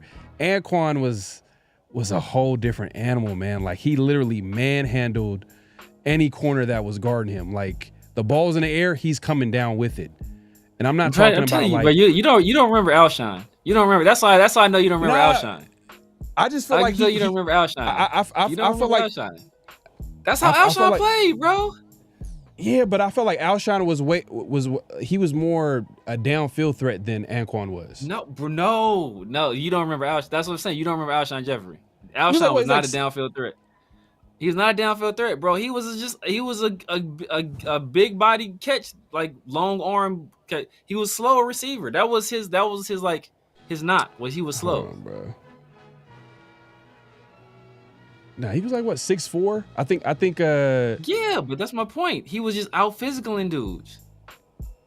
Yeah, I don't know, man. I felt like Anquan. I guess you could compare him in some ways, but I'm just saying I felt like Anquan was a different player than Alshon Jeffrey. That's just my opinion on it. He's different. I mean, stylistically, I think Alshon was better at the catch point. He was better at high pointing the ball, but like in terms of just out physicaling dudes, like that was Alshon's game. Just like, bro, I'm about to box you out physical you, jump up, catch the ball. Like that's what he did. Right. Shout out to Ruben Russ, man. He says T-Mac gets separation. Let me get you a little shout out, bro. Appreciate the super chat. He says T-Mac gets separation. I don't know where that narrative started that he doesn't separate. The missed tackle rate and yak yards lets you know he can accelerate. He moves fluid and has great hands. All right, man. Appreciate the super chat, man. He's letting you know, man. T-Mac is that guy. Man. I mean, I don't understand why people are I think people are doing that for clicks though. Like the DHB, man. Come on, man. That's too far. That's too far, bro. Man, thank you. Big little Bosco. Anquan was a linebacker. Yeah, man. In fact, he was. Anquan. That's what I'm saying. Anquan was a bully. Exactly, but bro. Stylistically, that's what I mean. Stylistically, he was a different player. Nah, I'm telling you, watch Alshon, bro. Watch Alshon Jeffrey. He's the same way. I'm not saying that he didn't do certain things to. I mean, he obviously I said he was a jump ball receiver. He went up and got it over certain players. But what I'm saying is that Anquan was a whole different player. I think Bosco probably said it best. You said Bosco said that? He said linebacker with hands? Exactly. No, it was linebacker with hands, yeah. Yeah, man. Anquan Boldin was a problem for defenders every year he played, man. Like, the way it just felt like he was stronger than anybody that was guarding him. Like, it wasn't even close. T-Mac. But think about it. Anquan also was playing, like, Alshon Jeffrey was the number one receiver on that team. And Anquan was, after his, second, third year, they got Larry. So he was the number two. So he put up numbers before Larry got there. Anquan, he came in. He put up numbers before Larry got there. He came in like, but you could say like Larry Fitz probably took over that number one spot, but Anquan came in like. I mean, you can say Larry Fitzgerald definitely took over the number one spot, but I'm saying like Alshon's problem was he didn't have longevity, and part of the problem with not having longevity is that like you're getting all the attention. Yeah, he had a short prime, and he's getting all the attention. Like if he had a guy to take some of the attention away from him, a la Larry Fitzgerald, like he's still. I don't think he's not as good. It's still not as good as Anquan, but he would have had a better career. I don't know, man. I feel like Anquan was a number one. Felt like he was a number one.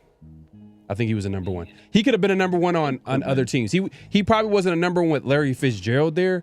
But Anquan Boldin could have been a number one on the Raiders easy for years. Oh yeah, at that time we was like, it was trash, bro. He could have been a number one on a lot of different teams. He could have been a number one on a lot of different teams. Alshon was the number one for the Bears though.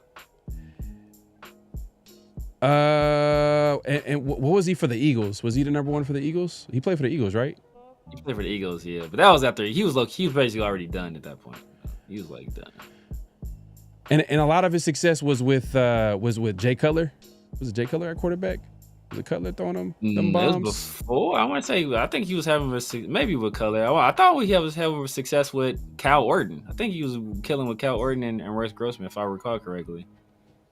I could be wrong though. I ain't gonna lie, that was nasty quarterbacks. But man, shout out to Below Zero, man, my guy, man. Appreciate the super chat. Appreciate the super chat.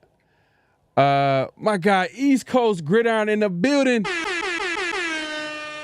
He says, next show, bring the film with me. We can squash some narratives of whoever. Hey, facts. We gonna have you on soon, man. Hey, we'll have to make that soon. It's gonna be a special occasion when we get East Coast breaking down film. Facts.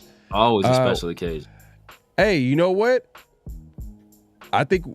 Hey, with all this T-Mac hate, for some reason, I want to call it hate, but like a little bit of like, just people are questioning. Des Bryant is a good one. Des Bryant is a good one. I don't think Des Bryant quite as physical, but that's a good one too, though. What do you mean, like as like stylistically? Yeah, that's a good one. He's a physical. I don't think he was quite as physical. Like Alshon, not quite as physical as Anquan. Like it's degrees to it, but they were both like bullies out there. Nah, that really. Anquan was like physical, and he had a longer career than all of them. Oh yeah. Dez, Like I said, Dez part of had that a short prime. Alshon had a short prime. But like I said, that's part of that is having Larry there. Nah, even with the Niners, he was good. Even with the Niners, he was good. He wasn't as good as he was with the Cardinals, but Anquan played for the Ravens. He played for the Ravens. Did he play for the Niners? No, hold on. Did he play for the Niners? I don't remember playing for the Niners. But I'm saying part of that longevity is that you have a guy taking some of the pressure off of you. That helps extend your career.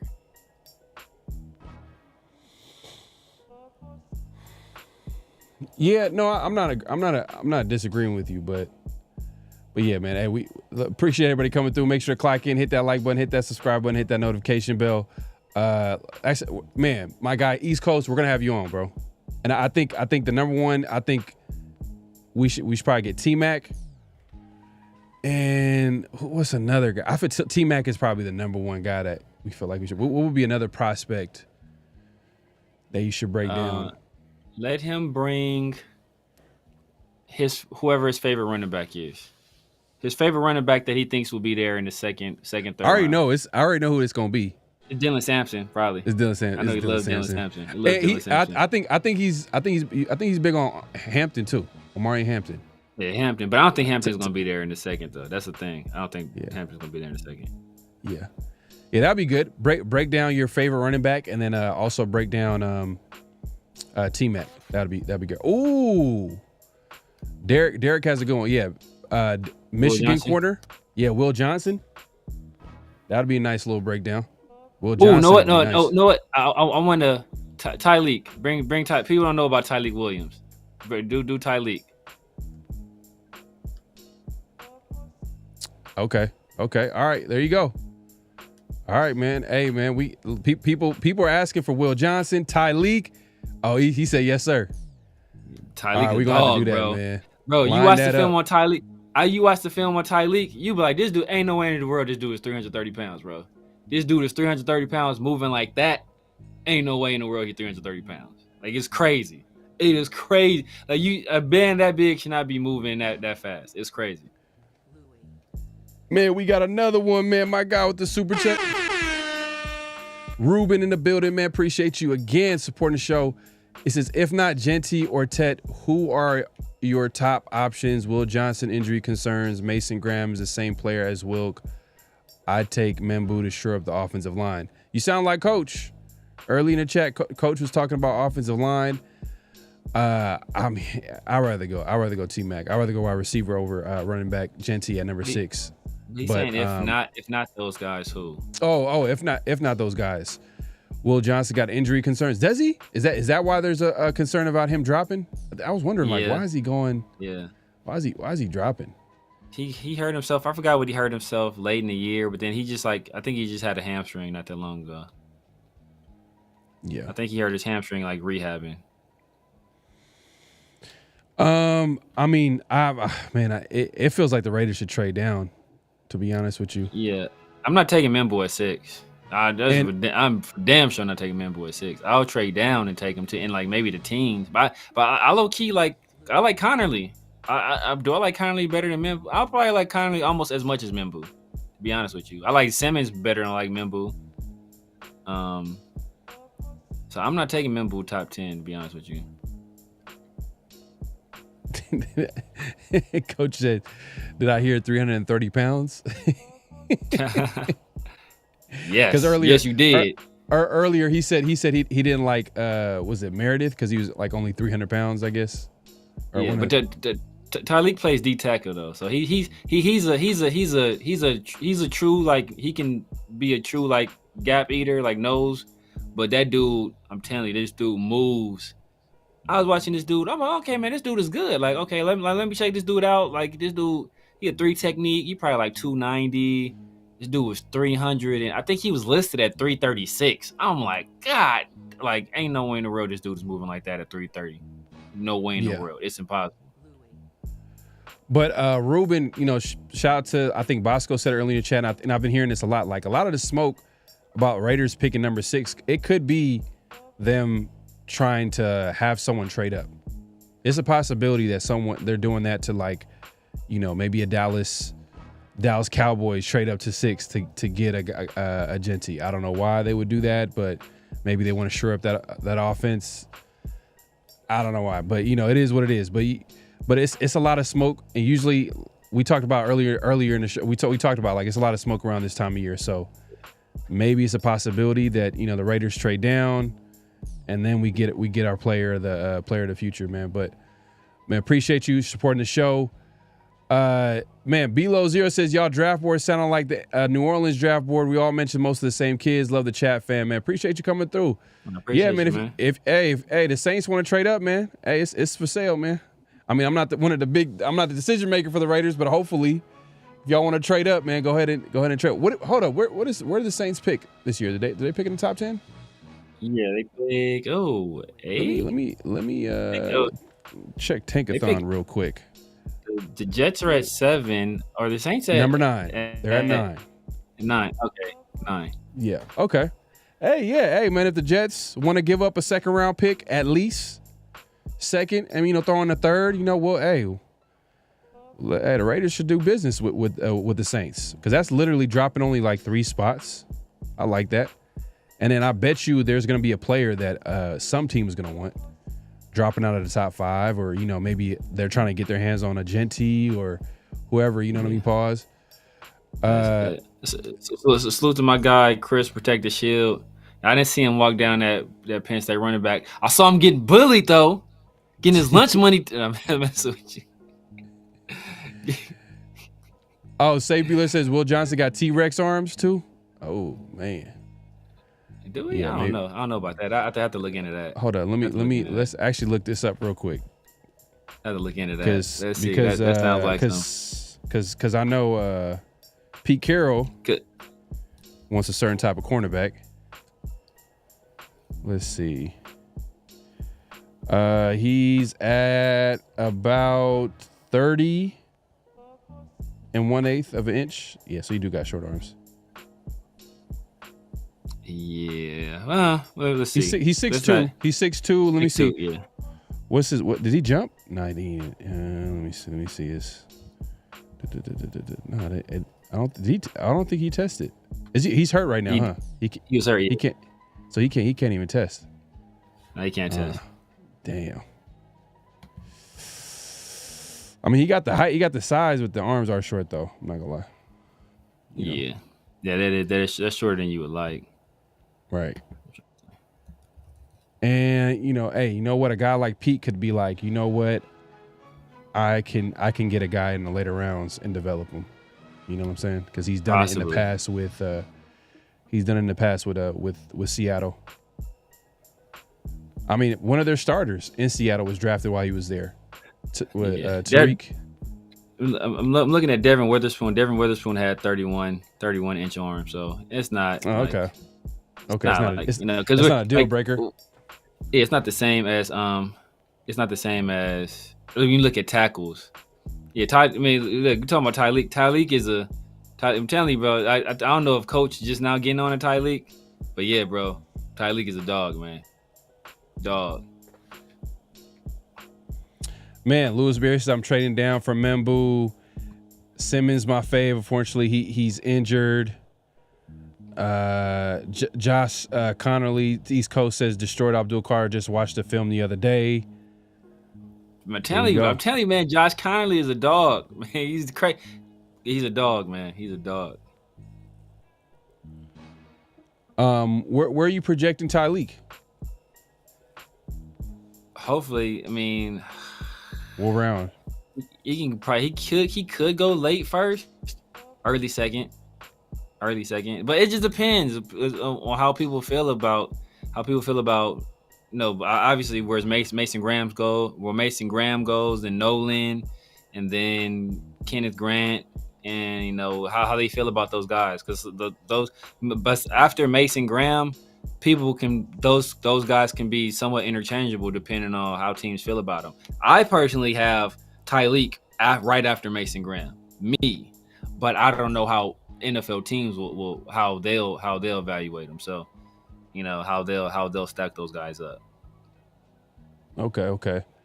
King Ray says Panthers at 8. Hey, man, if y'all want to trade up, man, I'm sure the Raiders are going to have it. So y'all just got to be willing to give up at least a second. Give us a second and a third, man. We good, man. I would think so. I think the Raiders ECG says 3 or 4. Ooh, man. Who? East Coast Gridiron said Tyleek, third or fourth round 3 or 4. I'd hop on that. Round 3, I'd be all over that. Oh, okay. Run stopper? He's more than a run stopper. That's what he excels at, stopping the run. But I'm telling you, with his movement skills, he offers some pass rush as well. Bro, Tyleek is a master. I'm telling you, bro. Like I said, I don't know if Coach just got on. That dude is different, man. That dude is different.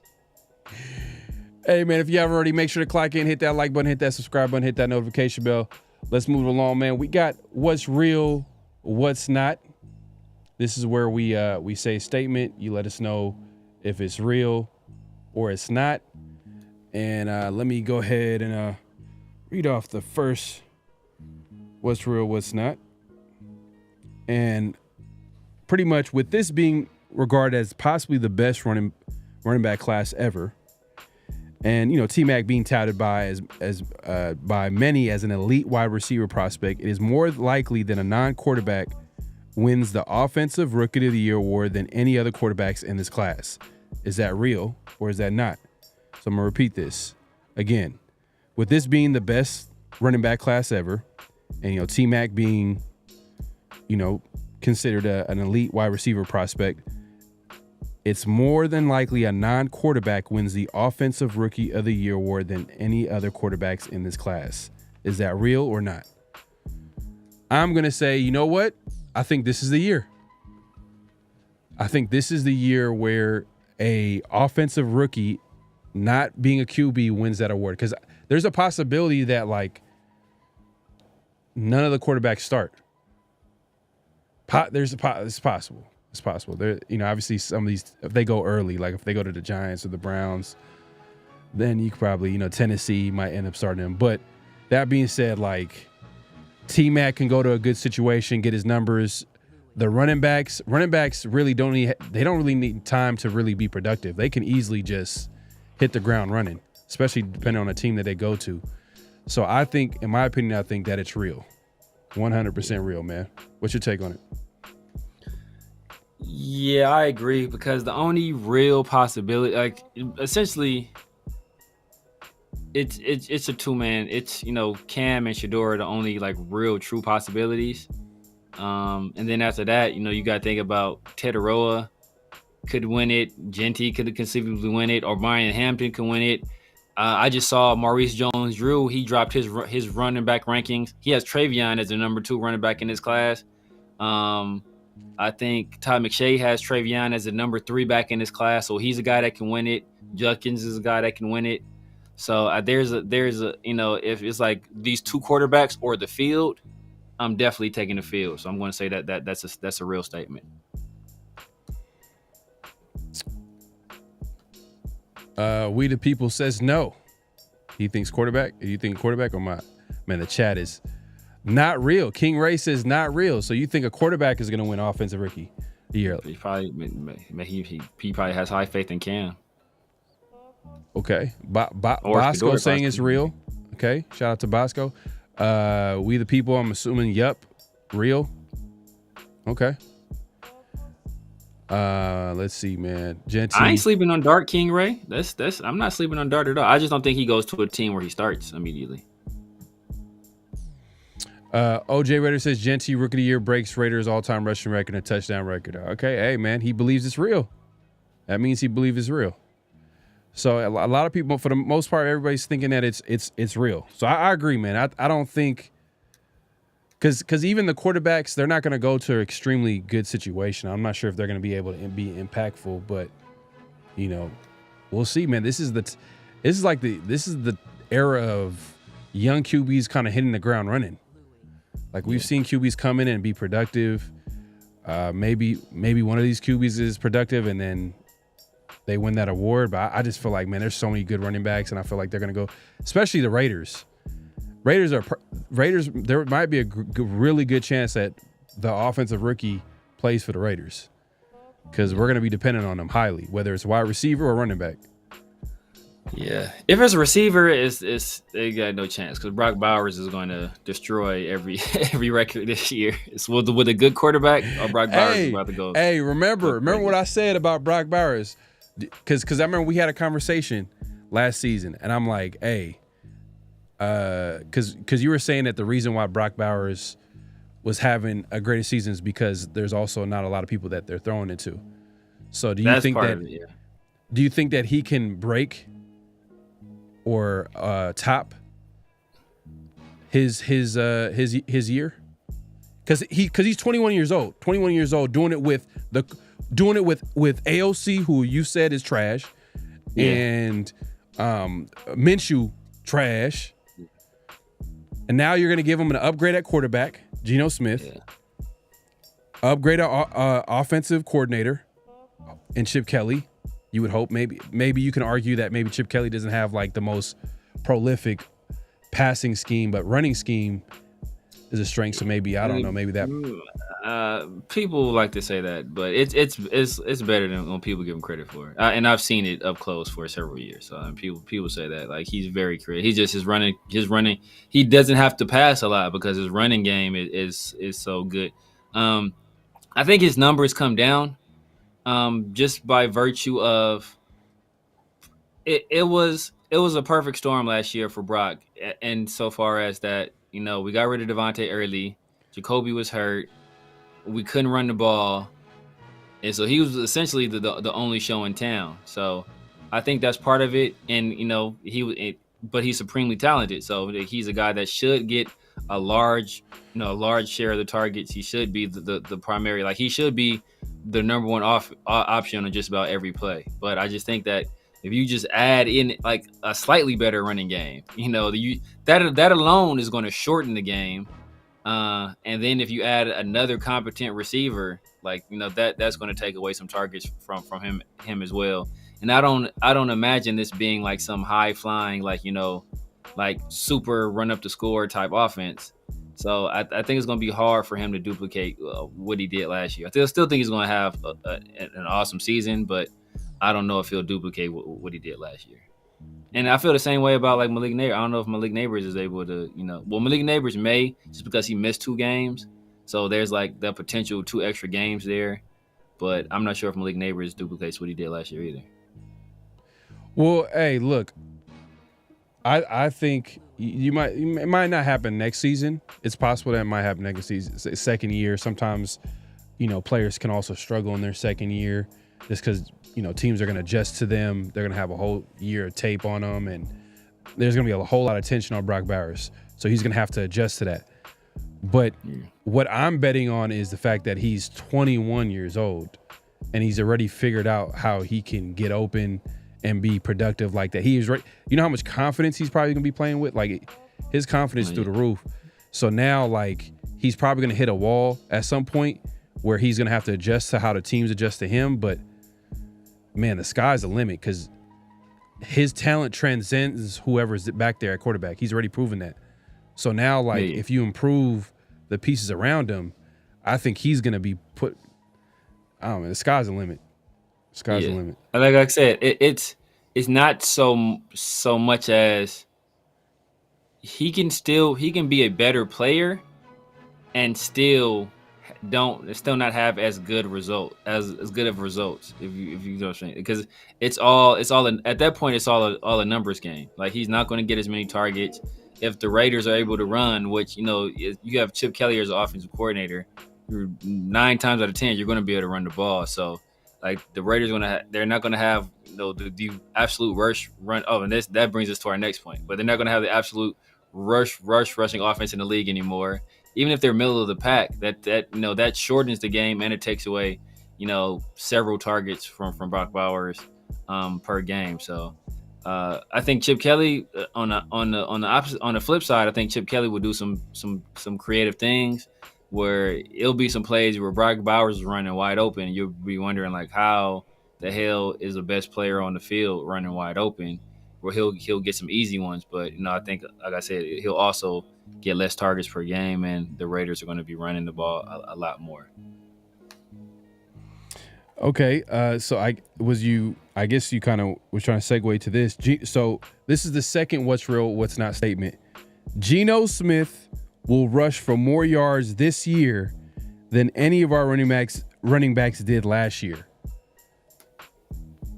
Is that real or is it not? So Gino Smith will rush for more yards this year than any of our running backs did last year.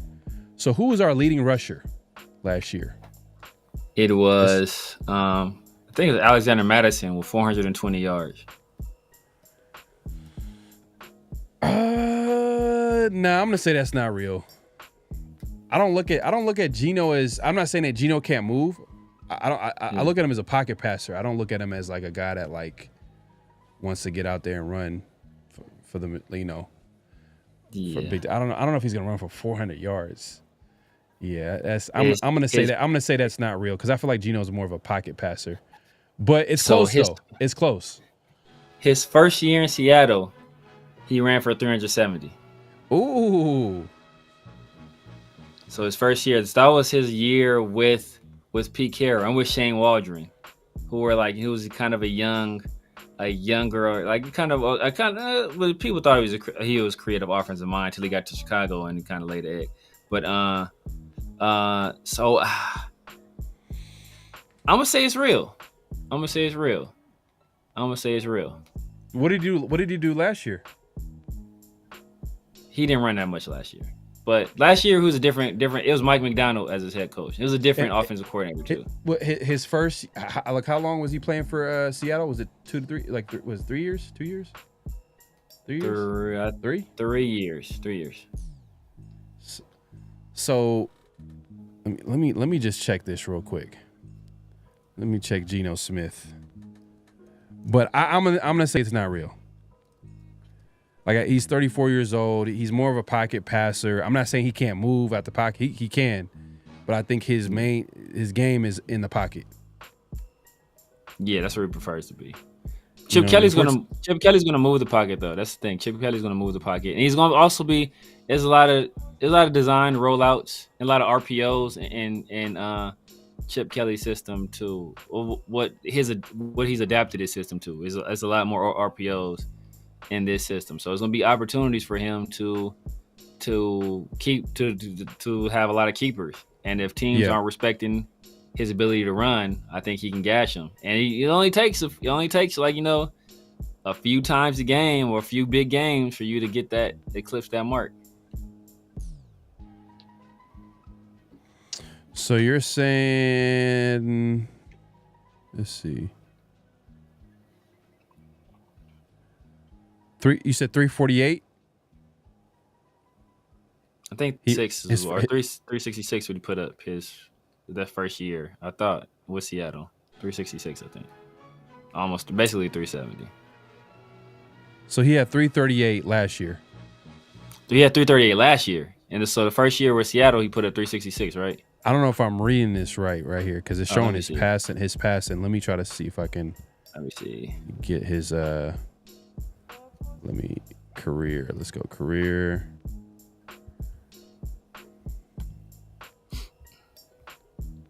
Not the game logs. Ugh, it's too much. Damn. Let's see. All right, so his rookie year he put up 366. His first year starting in Seattle, he put up 366 as well. Then his second year, he only played 15 games. He put up 155. Last year, he played 17 games. He put up 272.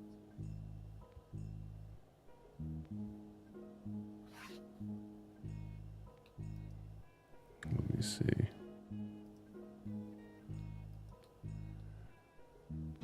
Man, why is it just showing his past years? All right. So you said 262 last year? 272 last year. And the most he's ever had was with the Jets or with the Seahawks? He tied it. His first year with the Jets, he put up 366, and his first year with Seattle, he put up 366. Okay. All right. Well, hey, you know what? Let's see. Okay, I see it here now. Yeah, finally. Why did they separate it like that? 366, 2013, and then 366 in 2022. Yeah, I see it here. Yeah, man. Yeah, no, that's not real. Hell nah. If he runs, if something went terribly wrong, if he ran for like 400 yards, not necessarily. Something had to go terribly wrong. Come on, like he's more of a pocket passer. We're not talking about Rich Gannon. You know what I mean? Early, coming to the Raiders, like that, like he was more of a guy that used his legs a lot compared to like a Gino Smith. I'm not saying Gino Smith can't use his legs. It's just he's more of a pocket passer, in my opinion.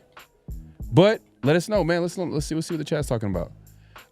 Bosco says Gino might match that number. He's talking about the 400 yards that Madison uses RPOs.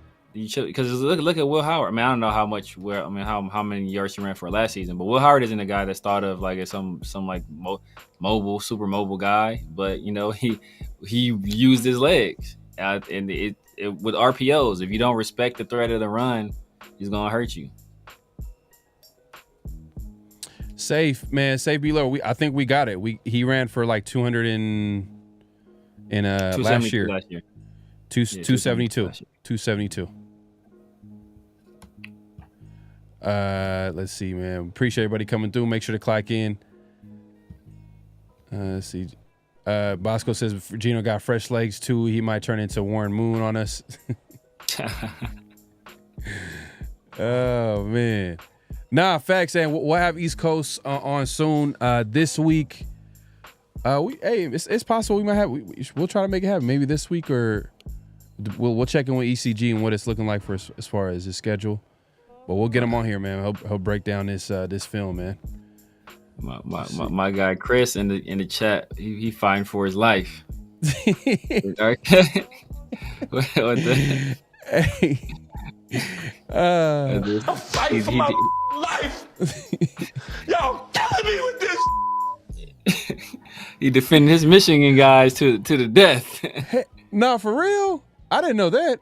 Gino didn't run no 4-4 coming out. I wouldn't be surprised. Gino he ran the spread offense at West Virginia, bro. Yeah, but he didn't run no 4-4. Let me see. Gino Smith 40. He was there with Tavon Austin. Yeah. Was Steve Slayton his running back? No, his receiver was a receiver. Steve Slayton. Oh, Steve Slayton was a running back. You talking about West Virginia? West Virginia, and then he had the other receiver opposite of Tavon was nice too. He's a little dude too. 4.59. He ran a 4.59. 4.59. Okay. Yeah, 4.59. Let's see. Which is not bad. No, it's not bad. It's not bad. Let me see. Damn. That's West Virginia. Derek Lewis, I don't know if that's true or not. Derek Lewis said he's got an 89 speed in Madden. I don't know how true that is. Hell no. Hell no. He ain't got no 89 speed in Madden. What the hell? Nah. Hell no. If you got 89 speed in Madden, you got to at least ran like a 4.5. 4.6. 4.6 is still, man. If you think 4.6, that's man. No, it's not bad. It's not bad. But 4.4 is not the same as 4.59 though. Nah, 4.4 is not nowhere near the same. 4.4, you a deep threat. I mean, that's what Trey Tucker ran. Trey Tucker ran a 4.4, right? Yeah, Trey Tucker. I think his 40 time was probably faster than a 4.4 though. But Yep. He's probably he plays faster than his time. But think about it though, think about the quarterback 40 times you can kind of throw out the window because Aiden O'Connell ran a way faster 40 than Spencer Rattler. But Spencer Rattler is a way better runner than Aiden O'Connell. Oh, I forgot. Stedman Bailey, Tavon Austin. Yeah. I'm trying to look at who's the running back. It wasn't Steve Slayton? Oh, they had a cornerback named Vernon Davis. Let's see.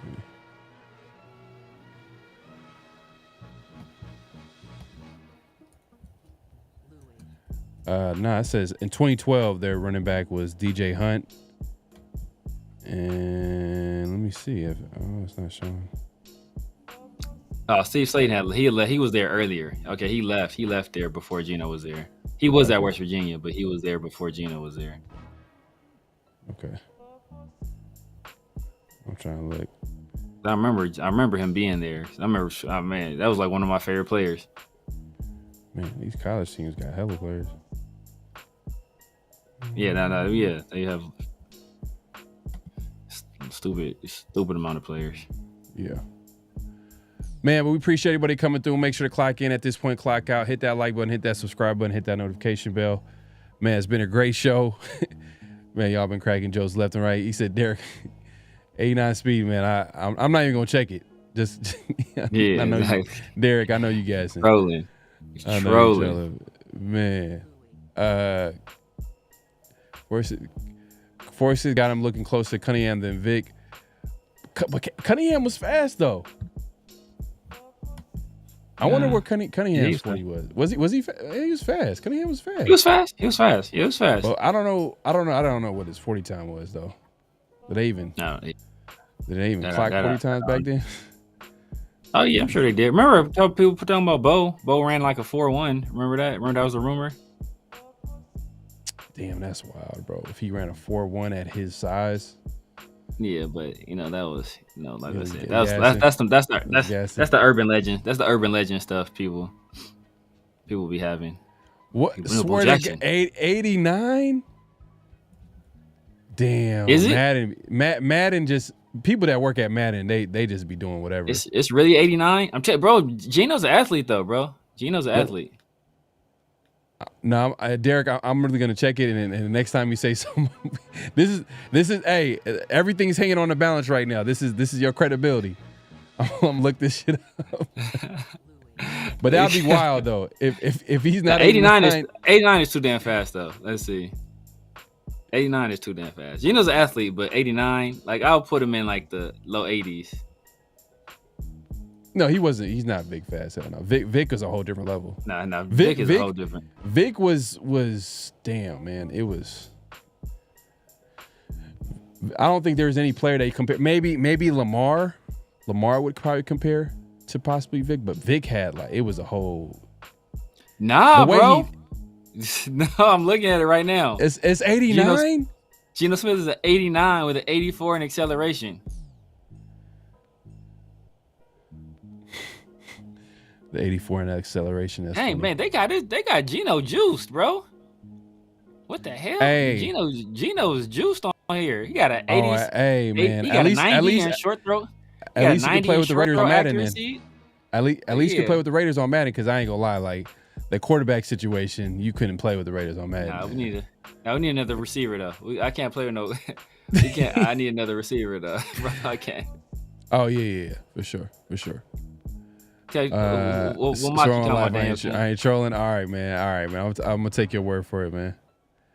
We got my mock from Sunday. My winning mock. You had a mock on Sunday?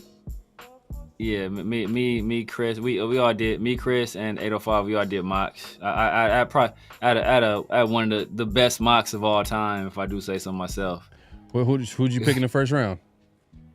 So I traded back. I don't remember. I made so many trades, but I traded back to 9. I picked up Tetaroa. Oh. And then I traded back to 7. And then I traded back again to 9, and I picked up Tetaroa at 9. And then in the second round, I picked up Tyleek. And then again in the second round, I picked up Josh Connerly. And then in the third, I picked up And then in the third, I picked up Cam Scatterbo. Ooh. And then I picked up Danny Stutzman, who's a linebacker from Oklahoma. He's a pretty good player. And then at 108, I picked up Tyler Shuck. And then at 115, I picked up Dylan Sampson. And then at 132, I picked up Femi Oladejo, edge. And then at 143, I picked up Jabbar Muhammad, who was a nickel from Oregon, who I like. He played for Washington the year Mike Penix was there. I loved him that year. ECG said he kind of last year with Oregon, but at Washington he was a dog. Then at 180, I picked up Zach Frazier, who was the guy, or Zach Frazier, the guy that ran that crazy 40 from UTSA. And then I picked up your boy, Deontay Thornton at 213. And then I picked up another offensive tackle, Brandon Crenshaw-Dixon at 215. And then I picked up one last running back, LaQuint Allen at 222. And I had an extra third-round pick in 2026 for my trades. Hey, man. Hey, man, my guy, man.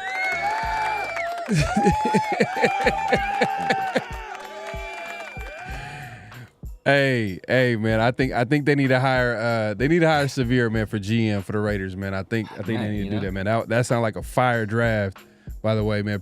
But before we even move on, man, my guy Ruben with the super chat, appreciate the support. He says Chip made DTR a draftable QB. Gino could have a career year with Chip. If he runs for 450 plus, he's probably having 10 plus fumbles. There's a possibility.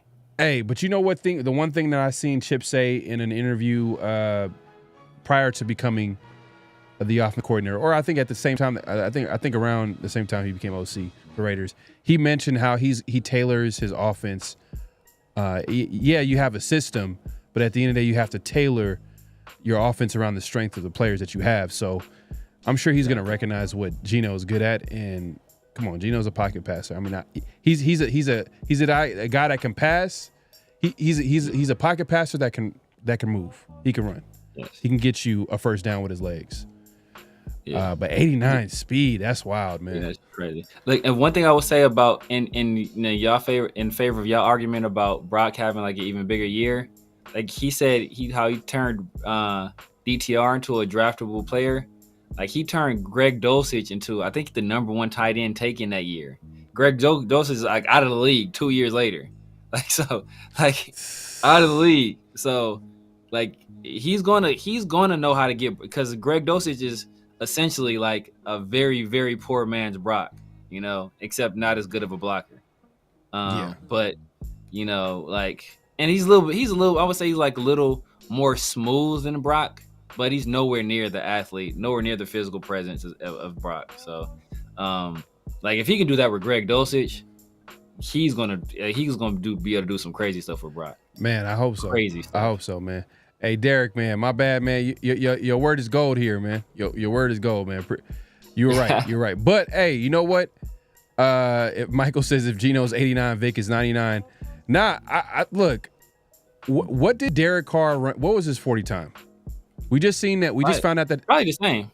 Probably like 4.6. Literally a 4.6, and Gino ran a 4.59.